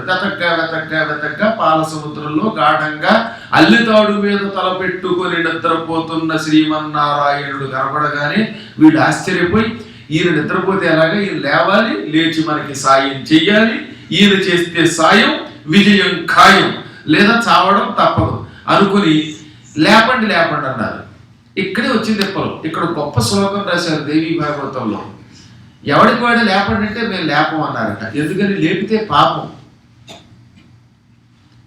మనం లేపి అనవసరంగా మహానుభావుడిని నిద్రాభంగం చేస్తే పాపం కదా, ఈ పాపం మనం ఎందుకు చేయటం, ఈ పాపం ఎవడికోడికి అట్టగట్టేయండి అన్నారు. మనం చెయ్యకపోతే ఇంకోటి ఎవరి చేతనే చేయించడం అన్నమాట. అందుకని బాగా ఆలోచించి బ్రహ్మ కూడా ఒక పురుగును సృష్టించాడు. చరిత్రలో మొట్టమొదట పుట్టిన పురుగు అనమాట అది. పురుగుల్లో బ్రహ్మగారి సృష్టి అది. ఆ పురుగునే చెద అంటారు. చెద పురుగు అన్నది ఉంది కదా ఇప్పటికి కూడా. ఆ పెస్ట్ కంట్రోల్ బోర్డు వాడు పెట్టుకుంటారే, ఆ పెస్ట్ ఇదే ఇలా పుట్టింది అనమాట మొదట. ఓ చెద పురుగా, దాన్ని సంస్కృతంలో వమ్మిరి అంటారు. ఓ వమ్మిరి, నువ్వు నా కూతురువి పుట్టావు. ఆ విష్ణుమూర్తి అల్లెతాడు మీద తలపెట్టు పడుకుని నిద్రపోతున్నాడు. ఆ తాడు పుట్టుక్కులు కొరికి, తాడు కొరికామనుకో ఆయనకి తలగడ కాస్త నీళ్ళలోకి పడుతుంది, మెలుపు వస్తుంది. బాగా నిద్రపోతున్న వాడి తలగడ లాగేస్తే పుట్టుక్కుని డామలు ఎత్తిపోతాడు. లేదా ఇంకో ఏ కపిల్ లాంటి వాడికి ఒక రిక్షా ఇస్తే వాడు పటాపటాట తొక్కుతాడు, దెబ్బతో మెలుపు వస్తుంది అనుకోండి, వేరే విషయం. అక్కడ పంపి లేడు. అందువల్ల సరే మొత్తం మీద ఈ తాడు పుట్టుక్కులు కొరికి ఇయ్యనగానే అమ్మ బాబు అది ఎంత తెలివైందండి, బ్రహ్మగారి సృష్టి కదా. మహాత్మా మీరంతా తెలివిగా తప్పుకొని పాపం నాకు తోసేద్దాం అనుకున్నారా? మీ అందరూ పుణ్యాలు, నేను పాపము చెయ్యాలా? నిద్రాభంగ కథాచ్ఛేదో దంపత్యో ప్రీతి భేదనం శిశుమాతృ విభేదశ్చ బ్రహ్మహత్యా సమం స్మృతం. దేవి భాగవతం ప్రథమ స్కందంలోని గొప్ప శ్లోకం ఇది. ఆ పురుగంది ఎవరైనా అలసి నిద్రపోతూ ఉంటే వాళ్ళని అనవసరంగా లేపకూడదు. అలా నిద్రాభంగం చేస్తే బ్రహ్మహత్యా పాపం వస్తుంది. కాబట్టి లేపకండి అనవసరంగా. ఏదో నరకాతులు దారబడి నిద్రపోతుంటే గుడి కట్టేటప్పుడు లేపండి, పర్వాలా, మళ్ళీ రేపు రావమ్మా అని. కానీ ఒట్టినే లేపకండి. కథాచ్ఛేద, ఇదిగో పురాణం జరుగుతోంది. ఈ పురాణం జరుగుతున్నప్పుడు మధ్యలో లేచి కబుర్లు చెప్పుకోకూడదు, ఏ వంకతైనా సరే. అలా కథకి, పురాణ కథకి భంగం కలిగిస్తే అది కూడా బ్రహ్మహత్యా పాపమే. దంపత్యోహ ప్రీతి భేదనం, భార్యాభర్తలు ఇద్దరు కలిసి ఉంటే వాళ్ళని పొరపాటును కూడా విడదీయకూడదు, అస్సలు విడదీయకూడదు. ఏ వంకతోటి వాళ్ళిద్దరికి మధ్యలో లేనిపోయిన తగాద పెట్టకూడదు అనమాట. అలా భార్యాభర్తలు విడదీయడం కూడా బ్రహ్మహత్యా పాపమే. శిశుమాతృ విభేదశ్చ, తల్లిని బిడ్డని దూరం చేయకూడదు. ఆసుపత్రిలో పుట్టగానే పిల్లాన్ని తీసుకెళ్ళి అమ్మేయకూడదు 10 రూపాయలకి, అప్పుల ఆసుపత్రిలో అమ్మినట్లుగా. అంచేత ఇలా తల్లిని బిడ్డని వేరు చెయ్యడం కూడా బ్రహ్మహత్యా పాపంతో సమానం. ఈ పాపాలు నేను ఎందుకు చేస్తాను, నా వల్ల కాదండి. అలా కాదు, నువ్వు పుట్టిందే విష్ణువుని లేపడానికి, నువ్వు కూడా లేపలేదనుకో మేము చచ్చిపోయేటట్లున్నాం, మా కోసం ఈ ఉపకారం చేయండి, మా బాబు కదా అన్నాడు ఆ పురుగుని. అప్పుడు అది ఏమందో తెలుసా, నాకేంటి అని ఈ చెయ్యి చాపడం అప్పుడు పుట్టిందన్నమాట చరిత్రలో, లంచం సృష్టిలో. నాకేంటి, ప్రతివాడంతే ఈ పని చేస్తే నాకేమిటి అన్నాం, శుభ్రం నాక్కోక. అప్పుడు ఆయన తెల్లబోయి, ఆహా నా సృష్టిలో ఏమి లోపం ఉందో, పుట్టి పట్టుమని 10 నిమిషాలు లేదు పురుగు కూడా నాకేమిటి చెయ్యి తడుపుతావా అంటోంది అనుకుని ఆశ్చర్యపోయి, సరే ఏం చేస్తాడు, ఓ వంబిరి, యజ్ఞం చేస్తున్నప్పుడు సిరుక్కు సురవలతోటి నెయ్యి పోస్తాం హోమకొండంలో. ఆ సిరుక్కు సురవల నుంచి కిందకి జారి నేల మీద పడే నేతి పొట్లు నీవి అన్నాడు.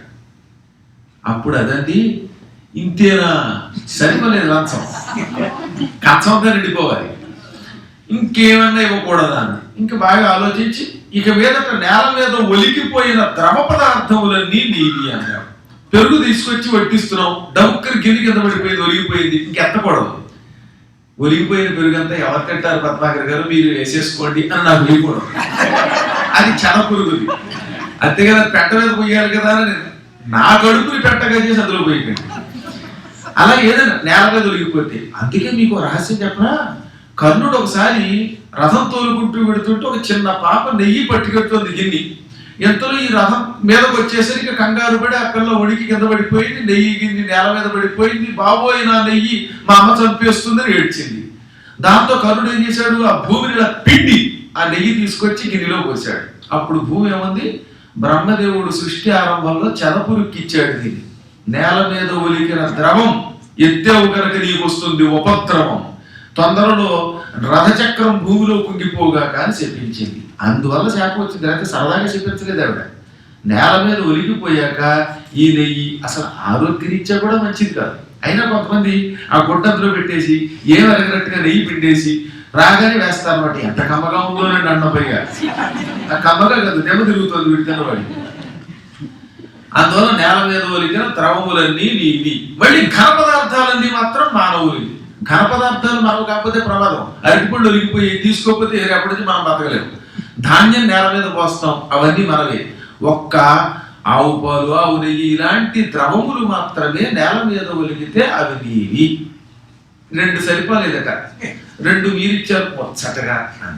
అయితే ఓ పని చెయ్యి, కొంతమంది పుస్తకాలు కొంటారు లేదా పక్కవాడి దగ్గర నుంచి ఒక్కసారి చదువుకుంటాం, చదువుకుని ఇస్తామంటారు, చదువుకుంటారో లేదో తెలియదు కానీ ఇవ్వడం మాత్రం ఇవ్వరు, తాము చదవరు, ఇతరులకు ఇవ్వరు, లేదా కొనుక్కొచ్చి ఇంట్లో. ఏంటంటే ఇది మధ్య మధ్యలో దీనికి కూడా చదువులు కావాల్సింది నాకేమిటంటుంది.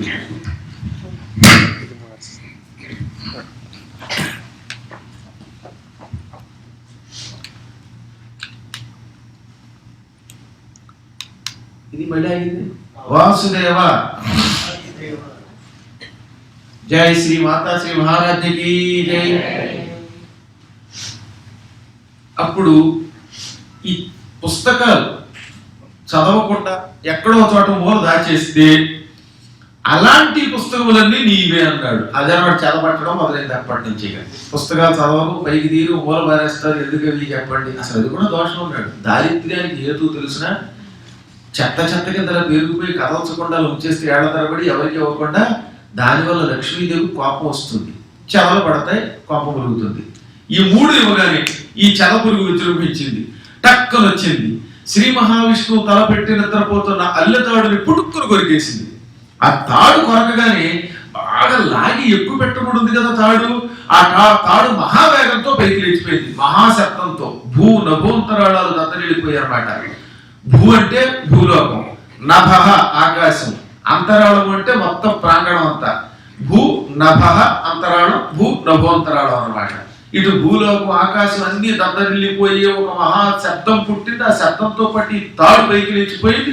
ఆ తాడు దెబ్బకి తల తెగి సముద్రంలో పడిపోయిందండి. విష్ణు తల ఛేదింపబడిపోయింది. ఒక్కసారి దేవతలు హాహాకారం చేశారు. మనం ఒకటి అనుకుంటే ఇంకోటి జరిగింది. విష్ణువు నిద్దట్లోకి లేస్తాడంటే మొత్తం తలైపోయి దీర్ఘ నిద్దట్లోకి వెళ్ళిపోయాడు ఆయన. అమ్మ బాబు శ్రీ మహావిష్ణువు శిరస్సే దిగిపోతే ఇక మనల్ని రక్షించేవాడు బాబు అని గుళ్ళను గోలబెట్టారు. ఏ పనైనా సక్రమంగా ఆలోచించి చెయ్యాలి. పొరపాటు పడి చేశాము, ఇప్పుడు ఏడుస్తూ కూర్చుంటే లాభం లేదు. ఈ శ్రీ మహావిష్ణువుకి ప్రాణం వచ్చి మనల్ని రక్షించాలంటే ప్రాణస్వరూపమైన జగదంబని ప్రార్థించాలి అని అమ్మవారినప్పుడు యా దేవి సర్వభూతేషు ప్రాణరూపేణ సంస్థిత నమస్తస్యై నమస్తస్యై నమస్తస్యై నమో నమః అని అమ్మవారిని ధ్యానం చేశారు. అప్పుడు అమ్మవారు ఆకాశంలో ప్రత్యక్షమై సింహవాహనం మీద 8 చేతులతో శంఖం, చక్రం, గద, అంకుశం, పద్మం మొదలైన వాటితో ప్రత్యక్షమై, ఓ దేవతలారా, బ్రహ్మ మీరేమో నిశ్చింతగా ఉండండి, లోకశ్రేయస్సు కోసమే విష్ణువు తల తెగింది. దీనికి ఒక కారణం చెబుతున్నాం వినండి. ఒకప్పుడు శ్రీ మహావిష్ణువు పాలసముద్రంలో లక్ష్మీదేవి పాదాలు ఒత్తుతూ ఉంటే ఆవిడ చూసి చిరునవ్వు నవ్వాట. ఓ నవ్వు నవ్వగానే ఆవిడ కోపం వచ్చింది. ఎందుకు నవ్వాడు ఈయన? అందుకే అస్తమాటు అనవసరంగా భార్య చూసి నవ్వకూడదు, ఒడి పొడుతుంది ఆవిడకి. అంటే నవ్వేటప్పుడు నవ్వాలి. ఏదైనా మంచి బజ్జీ చేసి పెట్టింది అనుకోండి అని నవ్వారంటే నా బజ్జీ గట్టిగా ఉన్నాయని నవ్వాడేమో, నా బజ్జీ పెట్టి కొట్టిందంటే దెబ్బ పడిపోతాడు. నేను ఆ మధ్యన వడదెబ్బ మీద ఒక బజ్జీ చెప్పా. వడదెబ్బ చలికాలమందనుచుత వైద్యుడు ప్రశ్నింపగా, ఒక ఆవిడ పరిగెత్తుకుంటూ డిసెంబర్ నెలలో డాక్టర్ గారి దగ్గరికి వచ్చింది. డాక్టర్ గారు మా ఆయనకి వడదెబ్బ తగిలిందండి చూడండి అని. ఇదేమిటమ్మా వడదెబ్బ ఏమిటి చలికాలంలో అన్నాడు వైద్యుడు. వడలం చేసి కొద్దిగా పలహారం కోసం వడలు చేశాను. గట్టి వంచు పలికెన్ పల్మారు నా భర్త, ఆ వడతో కొట్టి తీసోలిపోయే వడదెబ్బన్ వైద్యుడా ఎన్న ఆవిడ కల్పించిన ఆ వడల్ సతము పృథ్వీవాసులను బ్రోచుతన్. ఏదో సరదాగా పాప పొద్దుటే వాడు వడ చేసింది, తెల్లగా ఉండొచ్చు కదా. కొంతమంది దిక్కుమాల మూడు కామెంట్లు పోయారు, రన్నింగ్ కామెంట్ పక్కన. ఏదో వడ కొంచెం గట్టిగా ఉన్నట్టుంది, అలా ఉంది ఎలా ఉంది. దాంతో వాడికి మంటే ఆ వడ అలా విసిరింది సున్నితంగా పైగా. ఆ దెబ్బకి పడిపోయాడు వాడు. అది ఆ వడ, ఆవడ అంటే పెరుగులో నానబెట్టిన వడతో కొడితేనే పడిపోతే, అసలు వడతో ఒరిజినల్ వడతో కొడితే ఇంక దాడ అయిపోయినట్టే. అదిగో అది వడదెబ్బ. కాస్త మా ఆయన్ని రక్షించమంది. అదిగో ఆవిడ కల్పించిన, ఆవిడ తయారు చేసిన ఆ వడలు మన లోకాన్ని కాపాడుగాక. ఎప్పుడో అవధానంలో చెప్పిన పద్యాలు, అవధానాలు మధ్యలో కాస్త కొట్టి పద్యాలు కూడా చెబుతూ ఉంటాను నేను. అదృష్టవశాత్తు అందులో మావిడ లేదు కనుక. సరే, మొత్తం మీద ఏమైనా ఆవిడని ఎందుకు చూసిన వేడో నవ్వాడు. ఒక కాల ప్రభావం వల్ల ఆవిడకి ఆగ్రహం కలిగింది. ఇప్పుడు నేను చెబుతున్న కథ అంతా దేవీ భాగవతం ఇంటికి వెళ్ళాక మీ ఇంట్లో ఉంటే చూడండి, ప్రథమ స్కంధంలో కథ పోయారు, సరదా కథ కూడా కాదు. అలా సరదాలా కనపడతాయి పురాణ కథలు కూడా. కోపం పెరిగింది, అనుమానం పెరిగింది. ఎక్కడో వేరే కాపురం పెట్టుకుంటాడు, సవతిని చూచిన ఆనందంతో నన్ను చూచి వేళాకోళం పడుతున్నాడు, సవతి పోరు కంటే అసలు భర్త లేకపోవడమే మంచిది అనుకున్నది. ఏమరిపాటున నిద్రపోతున్నప్పుడు ఈయన తల తెగిపోగాక అని చెప్పించేసింది తొందరతో. అది నా మాయ. ఆ రజోగుణం ఎక్కువైపోయి శాపం పెట్టడానికి గల కారణం కూడా నా మాయే. ఈ సృష్టిలో కార్యకారణములు అని ఉంటాయి. ఏ కారణము లేకుండా ఏ కార్యము జరగదు. దీనికి శాపం ఇవ్వడానికి కూడా ఒక కార్యం ఉన్నది, ఒక కారణం ఉన్నది. హయగ్రీవుడు అని ఒక రాక్షసుడు ఉన్నాడు. వాడికి ఈ తలంతా గుర్రపు మెడ. హయము అంటే గుర్రం, గ్రీవం అంటే మెడ. ఈ పైభాగం అంతా గుర్రం, కిందంతా మానవాకారం. అటువంటి రాక్షసుడు నా కోసం ఒకప్పుడు తపస్సు చేశాడు. అప్పుడు నేను బ్రహ్మని పంపించాను వాడి వరాలమ్మని. వాడు బ్రహ్మని తపస్సుతో మెప్పించి వరం అడిగాడు. ఏం కావాలో కోరుకోమంటే నాకు మృత్యువు లేకుండా వరం ఇమ్మన్నట. మరణం లేని వరం కరుణించు విరించి నీ గురించి తపస్సు చేశాను గనక అన్నాడు. ఆయన చిరునవ్వు నవ్వి మృత్యుర్ జన్మవతాం వీరదేయేన సహజాయతే అద్యవాప్త శతాంతేవా మృత్యుర్వై ప్రాణినా ధ్రువం. ఓ వీరుడా, భూమి మీద పుట్టాక ప్రతి వ్యక్తికి ఎప్పుడో ఒకప్పుడు మరణం తప్పదు. అది అద్య ఈరోజు అవ్వచ్చు, అబ్ద సంవత్సరం తర్వాత అవ్వచ్చు, శతాంతేవా 100 ఏళ్ల తర్వాత అయినా మృత్యుర్వై ప్రాణినా ధ్రువం. ప్రాణికి మరణం తప్పదు. కాబట్టి మరణం లేకుండా వరం ఇవ్వడం కుదరదు కనుక ఇంకేదైనా వరం కోరుకో అన్నాడు. వాడు బాగా ఆలోచించి మరణం లేని వరం ఇవ్వని అంటున్నావు, కానీ నాకు మరణం లేకుండా ఉండాలని కోరిక. గుర్రపు తల కలిగిన వాడిని నేను ఒక్కడినేనా, ఇంకెవరైనా ఉన్నారా అని అడిగాడు. బ్రహ్మదేవుడు చాలా తెలియని వాడు. ప్రస్తుతానికి నువ్వు ఒక్కడివేనా అయినా అన్నాడు. అంటే ప్రస్తుతానికంటే భవిష్యత్తులో ఉండలే అనుకున్నాడు పాపం వీడు. అయితే గుర్రం తల కలిగిన వాడిని హయగ్రీవుడిని ఈ లోకంలో నేను ఒక్కడే అన్నమాట. ఎప్పటికైనా చావు అంటూ ఉంటే మరో హయగ్రీవుడి చేతిలో తప్ప ఇంకెవరి చేతిలోనూ మరణం లేకుండా వరమన్నాడు. ఆయన తథాస్తు, నువ్వు బుద్ధిగా ఉంటే తొందరగా చావు. దేవతల్ని ఋషుల్ని పీడించేవనుకో, అందులో పద్మాగరి గారి పురాణాన్ని పాడు చేసేవనుకో, తర్వాత నీ ఇష్టం నేను చంపేవాడు పుడతాడని ముందే అన్నాడు. అదిగో ఆ హయగ్రీవుడు వరంతో గర్వించి నన్ను మించిన వాడు లేరు, నన్ను చంపేవాడు ఈ లోకంలో లేడు అనుకుంటూ లోకంలో ఉన్న సకల సాధువుల్ని, గోవుల్ని, మహాత్ముల్ని, ఋషుల్ని, వాళ్ళని వీళ్ళని అనే తేడా లేకుండా హింసించడం మొదలుపెట్టాడు. యజ్ఞాలు పాడు చేయడం మొదలుపెట్టాడు. గుళ్ళన్నీ ధ్వంసం చేయడం మొదలుపెట్టాడు. నిరంతరం గోమాంస భక్షణం చేయడం మొదలుపెట్టాడు. వాడే ఇప్పుడు రాక్షసులకి నాయకుడు. ఆ హయగ్రీవుడితో మీరు యుద్ధం చేయలేకపోతున్నారు. వాడిని చంపాలంటే ఈ విష్ణువు హయగ్రీవుడు అవ్వాలి. హయగ్రీవుడు అవ్వాలంటే ముందు ఉన్న తలకే పోవాలి. అదనమాట. కొత్త ఉద్యోగం పాత ఉద్యోగం ఉన్నంత వరకు వెతుక్కోమనం, అందుకని ముందు తీసి పరిగేయాలి. అప్పుడు కొత్త ఉద్యోగంలోకి గ్యారంటీగా పెట్టాడు ఏదో వెతుక్కుని. అలాగే ఉన్న తల పోవడం కోసం నేను లక్ష్మీదేవిని ప్రేరేపించి శాపం ఇప్పించాను. ఇప్పుడు లక్ష్మీదేవి వల్ల ఈయన తల పోయిందిగా, ఈయన ఇప్పుడు హయగ్రీవుడు అయితే ఆ హయగ్రీవుడు చస్తాడు. రాక్షసులకి వినాశనం, మీకు విజయం.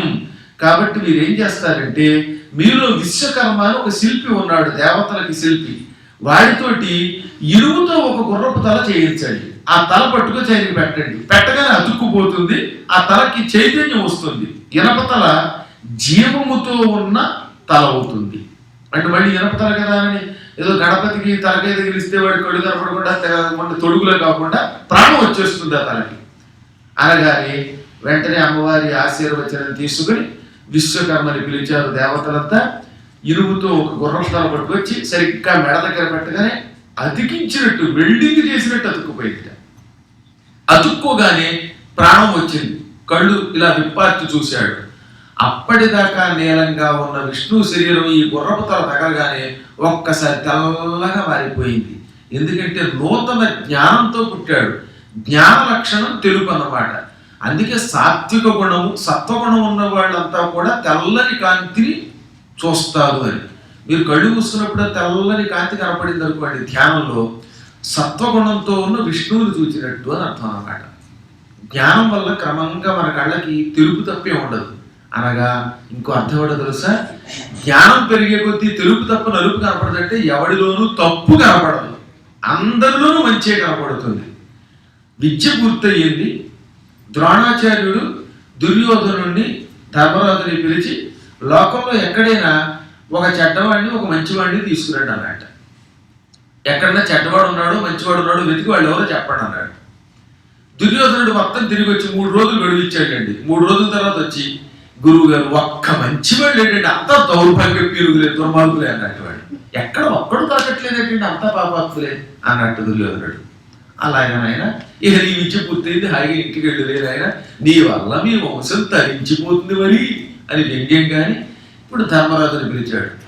నీ సంగతి ఏమిటన్నాడు. గురుదేవా ఏం చెప్పనండి, ఎక్కడ చూసినా ఒక్క చెట్టవాడు దొరకట్లేదండి, నాకు ఎంత వెతికినా అంత మంచివాడే కనపడుతున్నారండి అన్నట్ట. ఇప్పుడు అర్థమైందా ఎవరి లక్షణం ఏమిటో? వెతికే కళ్ళని బట్టి ఉంటుంది. ధర్మరాజు గారికి లోకంలో ఒక్క చెడ్డాడు దొరకల, దుర్యోధనుడికి ఒక్క మంచివాడు దొరకలేదు. ఏం చేస్తాం? అందువల్ల తెలుపు నలుపు ఈ రెండింటికి అంతరార్థం ఏమిటి, సూక్ష్మార్థం ఏమిటి అంటే ఉపనిషత్తులు చెప్పాయి. శ్రీ మహావిష్ణువు శుక్లవర్ణంతో హయగ్రీవుడిగా ఉన్నాడు అంటే ఆయన దృష్టిలో అంతా పుణ్యాత్ములే, అందరికీ జ్ఞానం ఇవ్వడానికే పుట్టాడు. ఆయనకి ఎవరి మీద ద్వేషం లేదు. ద్వేషం ఉంటే వాటిలో తప్పు కనపడుతుంది, తప్పు కనబడటమే చీకటి. మీరు కూడా ధ్యానంలోకి వెళ్ళండి. కొంతకాలానికి జ్ఞానం పరిపక్వం అయితే తెల్లని కాంతి కనపడుతుంది. అప్పటి నుంచి మీ దృష్టిలో మీకు ఎవ్వరు పాపాత్ములు కనపడరు, అంత పుణ్యాత్ములు, ఎవరిని చూసినా ప్రేమి. అది లేదంటే అస్తమాటు రాత్రి చీకట్లో కళ్ళు మూసినా తెరిచినా నల్లదనమే కనపడుతుందంటే ఇంకా లోపల తమో గుణం రజోగుణం ఉన్నాయి. అవి ఉన్నంత కాలం ఇతరులలో చెడ్డ వెతకటమే మొదలవుతుంది. వాడు ఇలాంటి వాట వీడు ఇలాంటి వాట చెప్పడం మొదలెడతారు. వాటికి అక్కడి నుంచి అనమాట. ఇది జ్ఞానానందమయుడు హయగ్రీవుడు అంటే అర్థం. అందుకని తెల్లని వాడైపోయాడు. అదిగో ఆ తెల్లని హయగ్రీవుడు దేవతలకి నాయకత్వం వహించి రాక్షసులతో యుద్ధం చేసి ఆ రాక్షస నాయకుడైన హయగ్రీవుడు చంపేశాడు. చంపాక ఇక లోకానికి జ్ఞానాన్ని ఇవ్వడం కోసమని ఈ కొండ మీదకి వచ్చి తపస్సు చేశాడు. అదిగో అదే నా హయగ్రీవావతారం. నేను హయగ్రీవుడిని చంపి ఇక్కడికి వచ్చి అమ్మవారి సహస్రనామాలు నిరంతరం పఠనం చేస్తున్నాను. నిరంతరం వాటినే బాగా మననం చేస్తున్నాను. లలితా సహస్రనామంలో ప్రతి నామము ఒక మంత్రం గుర్తుపెట్టుకోండి. మంత్రము అంటే మననాత్ త్రాయతే ఇది మంత్ర. నువ్వు లోపల మననము చేసే కొద్దీ అది రక్షిస్తుంది. శ్రీమాత శ్రీమాత శ్రీమాత అని ఎన్నిసార్లు అంటే అంత బాగా రక్షిస్తుంది. అటుకులను ఉన్నాయి, అవి నవిలే కొద్దీ తీపి వస్తుంది. అసలు ఆహారం బాగా నవిలి తింటే తొందరగా జీర్ణం అవుతుంది, ఆరోగ్యం అనమాట. మీరు చూడండి, ఆహారాన్ని గుటుక్కని మింగకూడదు. అలాగే ఇంత పిజ్జాలు గుటుక్కని మిగితే ఇంత బొజ్జ తిరిగి చివరికి లచ్చలేక వీధుల్లో తిరుగుతారు కదలలేక. కాబట్టి బాగా నమిలి హాయిగా ప్రశాంతంగా తినాలి. కారులో డ్రైవ్ చేస్తూ తినడం, పరిగెడుతూ తినడం ఇది తినకూడదు. ఆహారం ఎప్పుడూ కూడా హాయిగా ఇలా కూర్చుని విశ్రాంతిగా తినాలి. తిండి తినడానికి కూడా సమయం లేకుండా డబ్బు కనుక అతను పడితే ఇంకేమవుతుంది? అప్పుడు అది డబ్బు కాదు, జబ్బు అవుతుంది. గుండె కూడా డబ్బులు కొట్టుకోవడం అనేసి డబ్బు అని కొట్టుకుని చివరికి బైపాస్ ఆపరేషన్ చేయాలి. చివరికి అదృష్టం బాగుంటే బతుకుతాడు, ఇలా పాస్ అయిపోతాడు, బైపాస్ లో వెళ్ళిపోతాడు యమలోకానికో ఇంకో దానికో. కాబట్టి ఆహారాన్ని ఎలా అయితే బాగా నమిలి తినే కొద్దీ జీర్ణమవుతుందో, మాధుర్యం తెలుస్తుందో, అలాగే మంత్రము కూడా శ్రద్ధగా పదే పదే పదే పదే మననం చేస్తే అది మనల్ని రక్షిస్తుంది. అది దాని ఉద్దేశం. అంతేగాని 1000 సార్లు చేయమన్నాం కదా అని శ్రీమాత అంటే ఉపయోగం ఉంది. ఇక చక్కగా చెయ్యాలన్నమాట. ఏదో లలితా సహస్రనామం చేయమంటే వెనకాతల ఓ నల్ల కుక్క వెంట పెడితే పరిగెత్తు పారిపోయినట్టుగా శ్రీమాత శ్రీమాత శ్రీమాత అయిపోయింది. శ్రీ శ్రీవాసం శక్తి 10 నిమిషాలు అయిపోయింది సహస్రనామం. ఎలా అయిపోయింది అంటే దాని మీద ఉండవలసినంత శ్రద్ధ లేకుండా హడావిడి వచ్చింది. మంత్రం అలా కాదు, స్పష్టముగా ప్రతి శబ్దం ఉచ్చరిస్తూ దానిని లోపల లోపల మననం చేస్తే అది రక్షిస్తుంది కనుక మంత్ర అన్నారు. దాన్ని ఈ సహస్రనామంలో నామములన్నీ అవి నేను చేస్తున్నాను అన్నాడు. అయితే నాకు చెప్పమన్నాడు గురువు గారిని. వినయంగా పాదాలు కడిగి ఆ నీళ్లు నెత్తి మీద చల్లుకుని చెప్పమనగానే ఆయన చాలా సంతోషంగా, గొప్ప శిష్యుడు భార్యా సమేతంగా కింద కూర్చున్నాడుగా, ఆయనకి చెప్పాడు. అందుకని లలితా సహస్రనామంలో హయగ్రీవాగస్త్య సంవాదే, హయగ్రీవుడికి అగస్త్యునికి సంవాదం వచ్చింది. ఆ సంవాదంలో హయగ్రీవుడు శిష్యుడిగా చేసుకుని అగస్త్యునికి ఈ కథని చెప్పాడు అని మనకి చెబుతున్నారు. గొప్ప గురువు, గొప్ప శిష్యుడు. ఏమి నామాలంటవి? ఆ ఒక్కొక్క నామంలో ఒక్కొక్క నామం విశిష్టతని కొంచెం కొంచెం తెలుసుకుంటేనే మనకు ఆనందం కలిగేస్తుంది. మొత్తం అంతరార్థాలతో తెలుసుకుంటే చెప్పక్కర్లేదు. అందులో ఒక 2 శ్లోకాలు ఉన్నాయి, పరమ మంత్రాలు. భవదావ సుధా వృష్టి పాపారణ్యదవానలా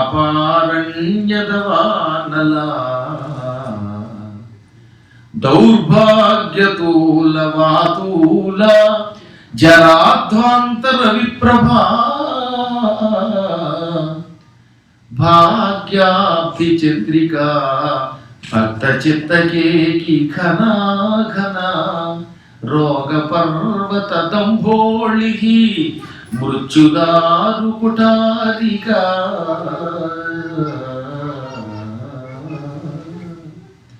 143, 144 ఇవి రోజు 108 సార్లు చదవండి. అన్ని వదిలేసిన ఒకవేళ కుదరకపోతే, అత్యద్భుత ప్రయోజనాలు రాకపోతే అడగండి. అందులో మొట్టమొదటి పాదం తీసుకుందాం. భవ దావ సుధా వృష్టి, ఇది పద విభాగం. భవము అంటే పుట్టుగా, ఏదో జన్మెత్తంగా మానవులుగా ఎత్తే మన అదృష్టవశాత్తు ఒక్కొక్కటి పందిగా పుట్టచ్చు, ఒక్కొక్కటి నందిగా పుట్టచ్చు. మన పూర్వజన్మ సుకృతం అంతో ఎంతో ఎక్కడో యోగం చేసుకున్నాం, మానవులుగా పుట్టాం. ఈ మానవులుగా పుట్టిన ప్రతి వ్యక్తి యావత్ జీవితం సంతోషంతో ఉంటున్నాడు అంటే లేడు. వీడికి మధ్య మధ్యలో భయంకరమైన వేడి పట్టుకుందట. అది దావ. దావ అంటే ఏంటో తెలిసిన, అడవులు తగలబడేటప్పుడు వచ్చే అగ్నిని దావా అగ్ని అంటారు. ఆ మధ్యన కాలిఫోర్నియా అడవులు తగిలేట్టుకోలే, ఈ శాండియాగో ఇవన్నీ కూడా పేపర్లో రోజు అప్పుడప్పుడు న్యూస్లో చూపించేవాడు. మంటలు మంటలు ఆర్పడానికి విమానాల్లోంచి ఏవో తగ్గుతున్నారు, అయినా ఆగట్లా అని. అడవులు ఒక్కొక్కప్పుడు నిప్పట్టుకొని, ఇప్పుడంటే పొరపాటు వేసేటట్టు అంటుకోవచ్చు. అసలు మామూలుగా కూడా కొమ్మ ఎండిపోయిన కొమ్మ గట్టిగా రాసుకుంటే అందులోంచి నిప్పు పుడుతుంది, అరణి వధిస్తే పుట్టినట్టుగా. ఈ నిప్పు వల్ల మొత్తం అడవి చుట్టూతా కాలిపోతే అందులో ఉన్న మొత్తం జంతువులన్నీ చెట్టపట్ట శబ్దాలతో కాలిపోతాయి. పూర్వం అరణ్యాల్లో ఎంతో మంది అలా చచ్చిపోయారు. ధృతరాష్ట్రుడు అలా చచ్చిపోయాడు తెలుసా మీకు? ధృతరాష్ట్రుడు చివరి రోజుల్లో అడవుల్లోకి వెళ్ళాడు తన భార్యతో.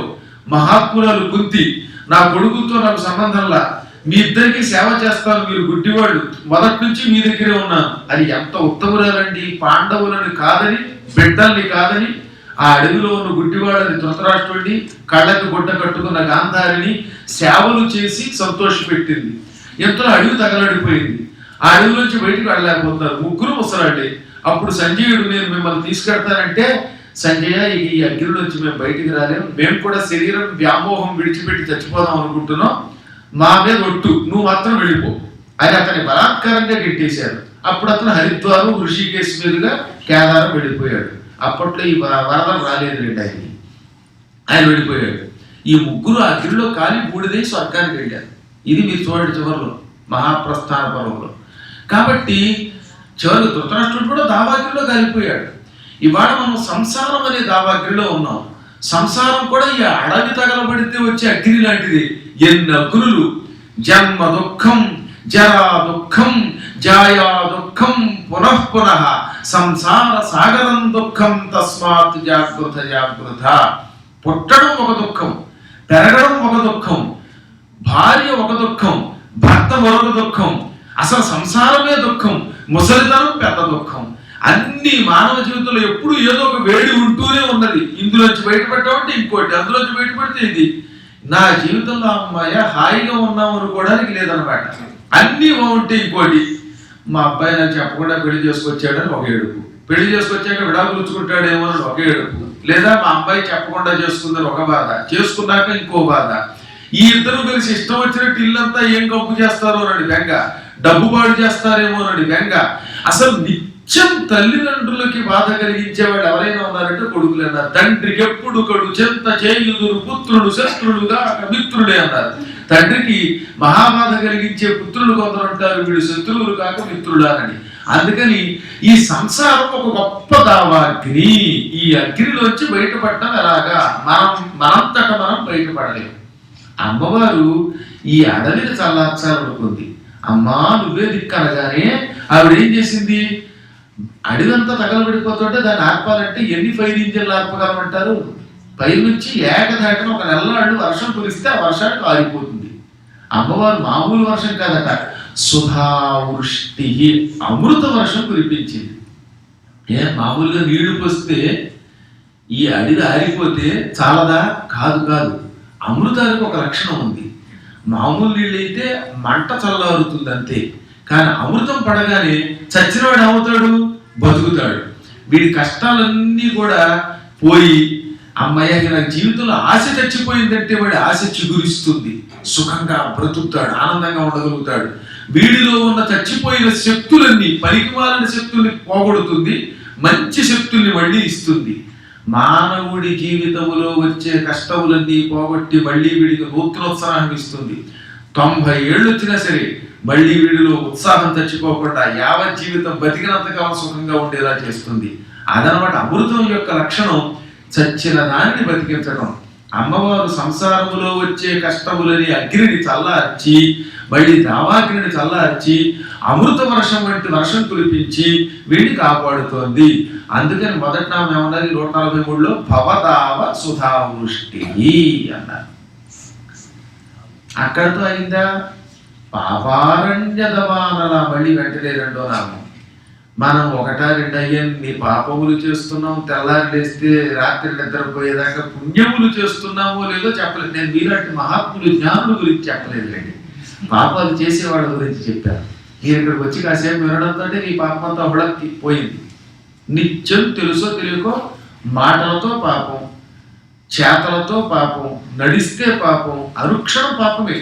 సలిలములుర్వి ఆకసము సర్వము జంతు వయంబు కావునం కలుగున అవశ్యమున్ సకల కర్మములందున హింస హింసకు తొలగిన జీవయాత్రకడు దుర్ఘటమైనటురుండు ఎంతయుం తలపర హింస చేయమని తారు తలంతురు కొందరి మహిన్ అని అరణ్య పర్వంలో ఎర్రాప్రగడ అద్భుతమైన పద్యం అన్నమాట మహాభారతంలో.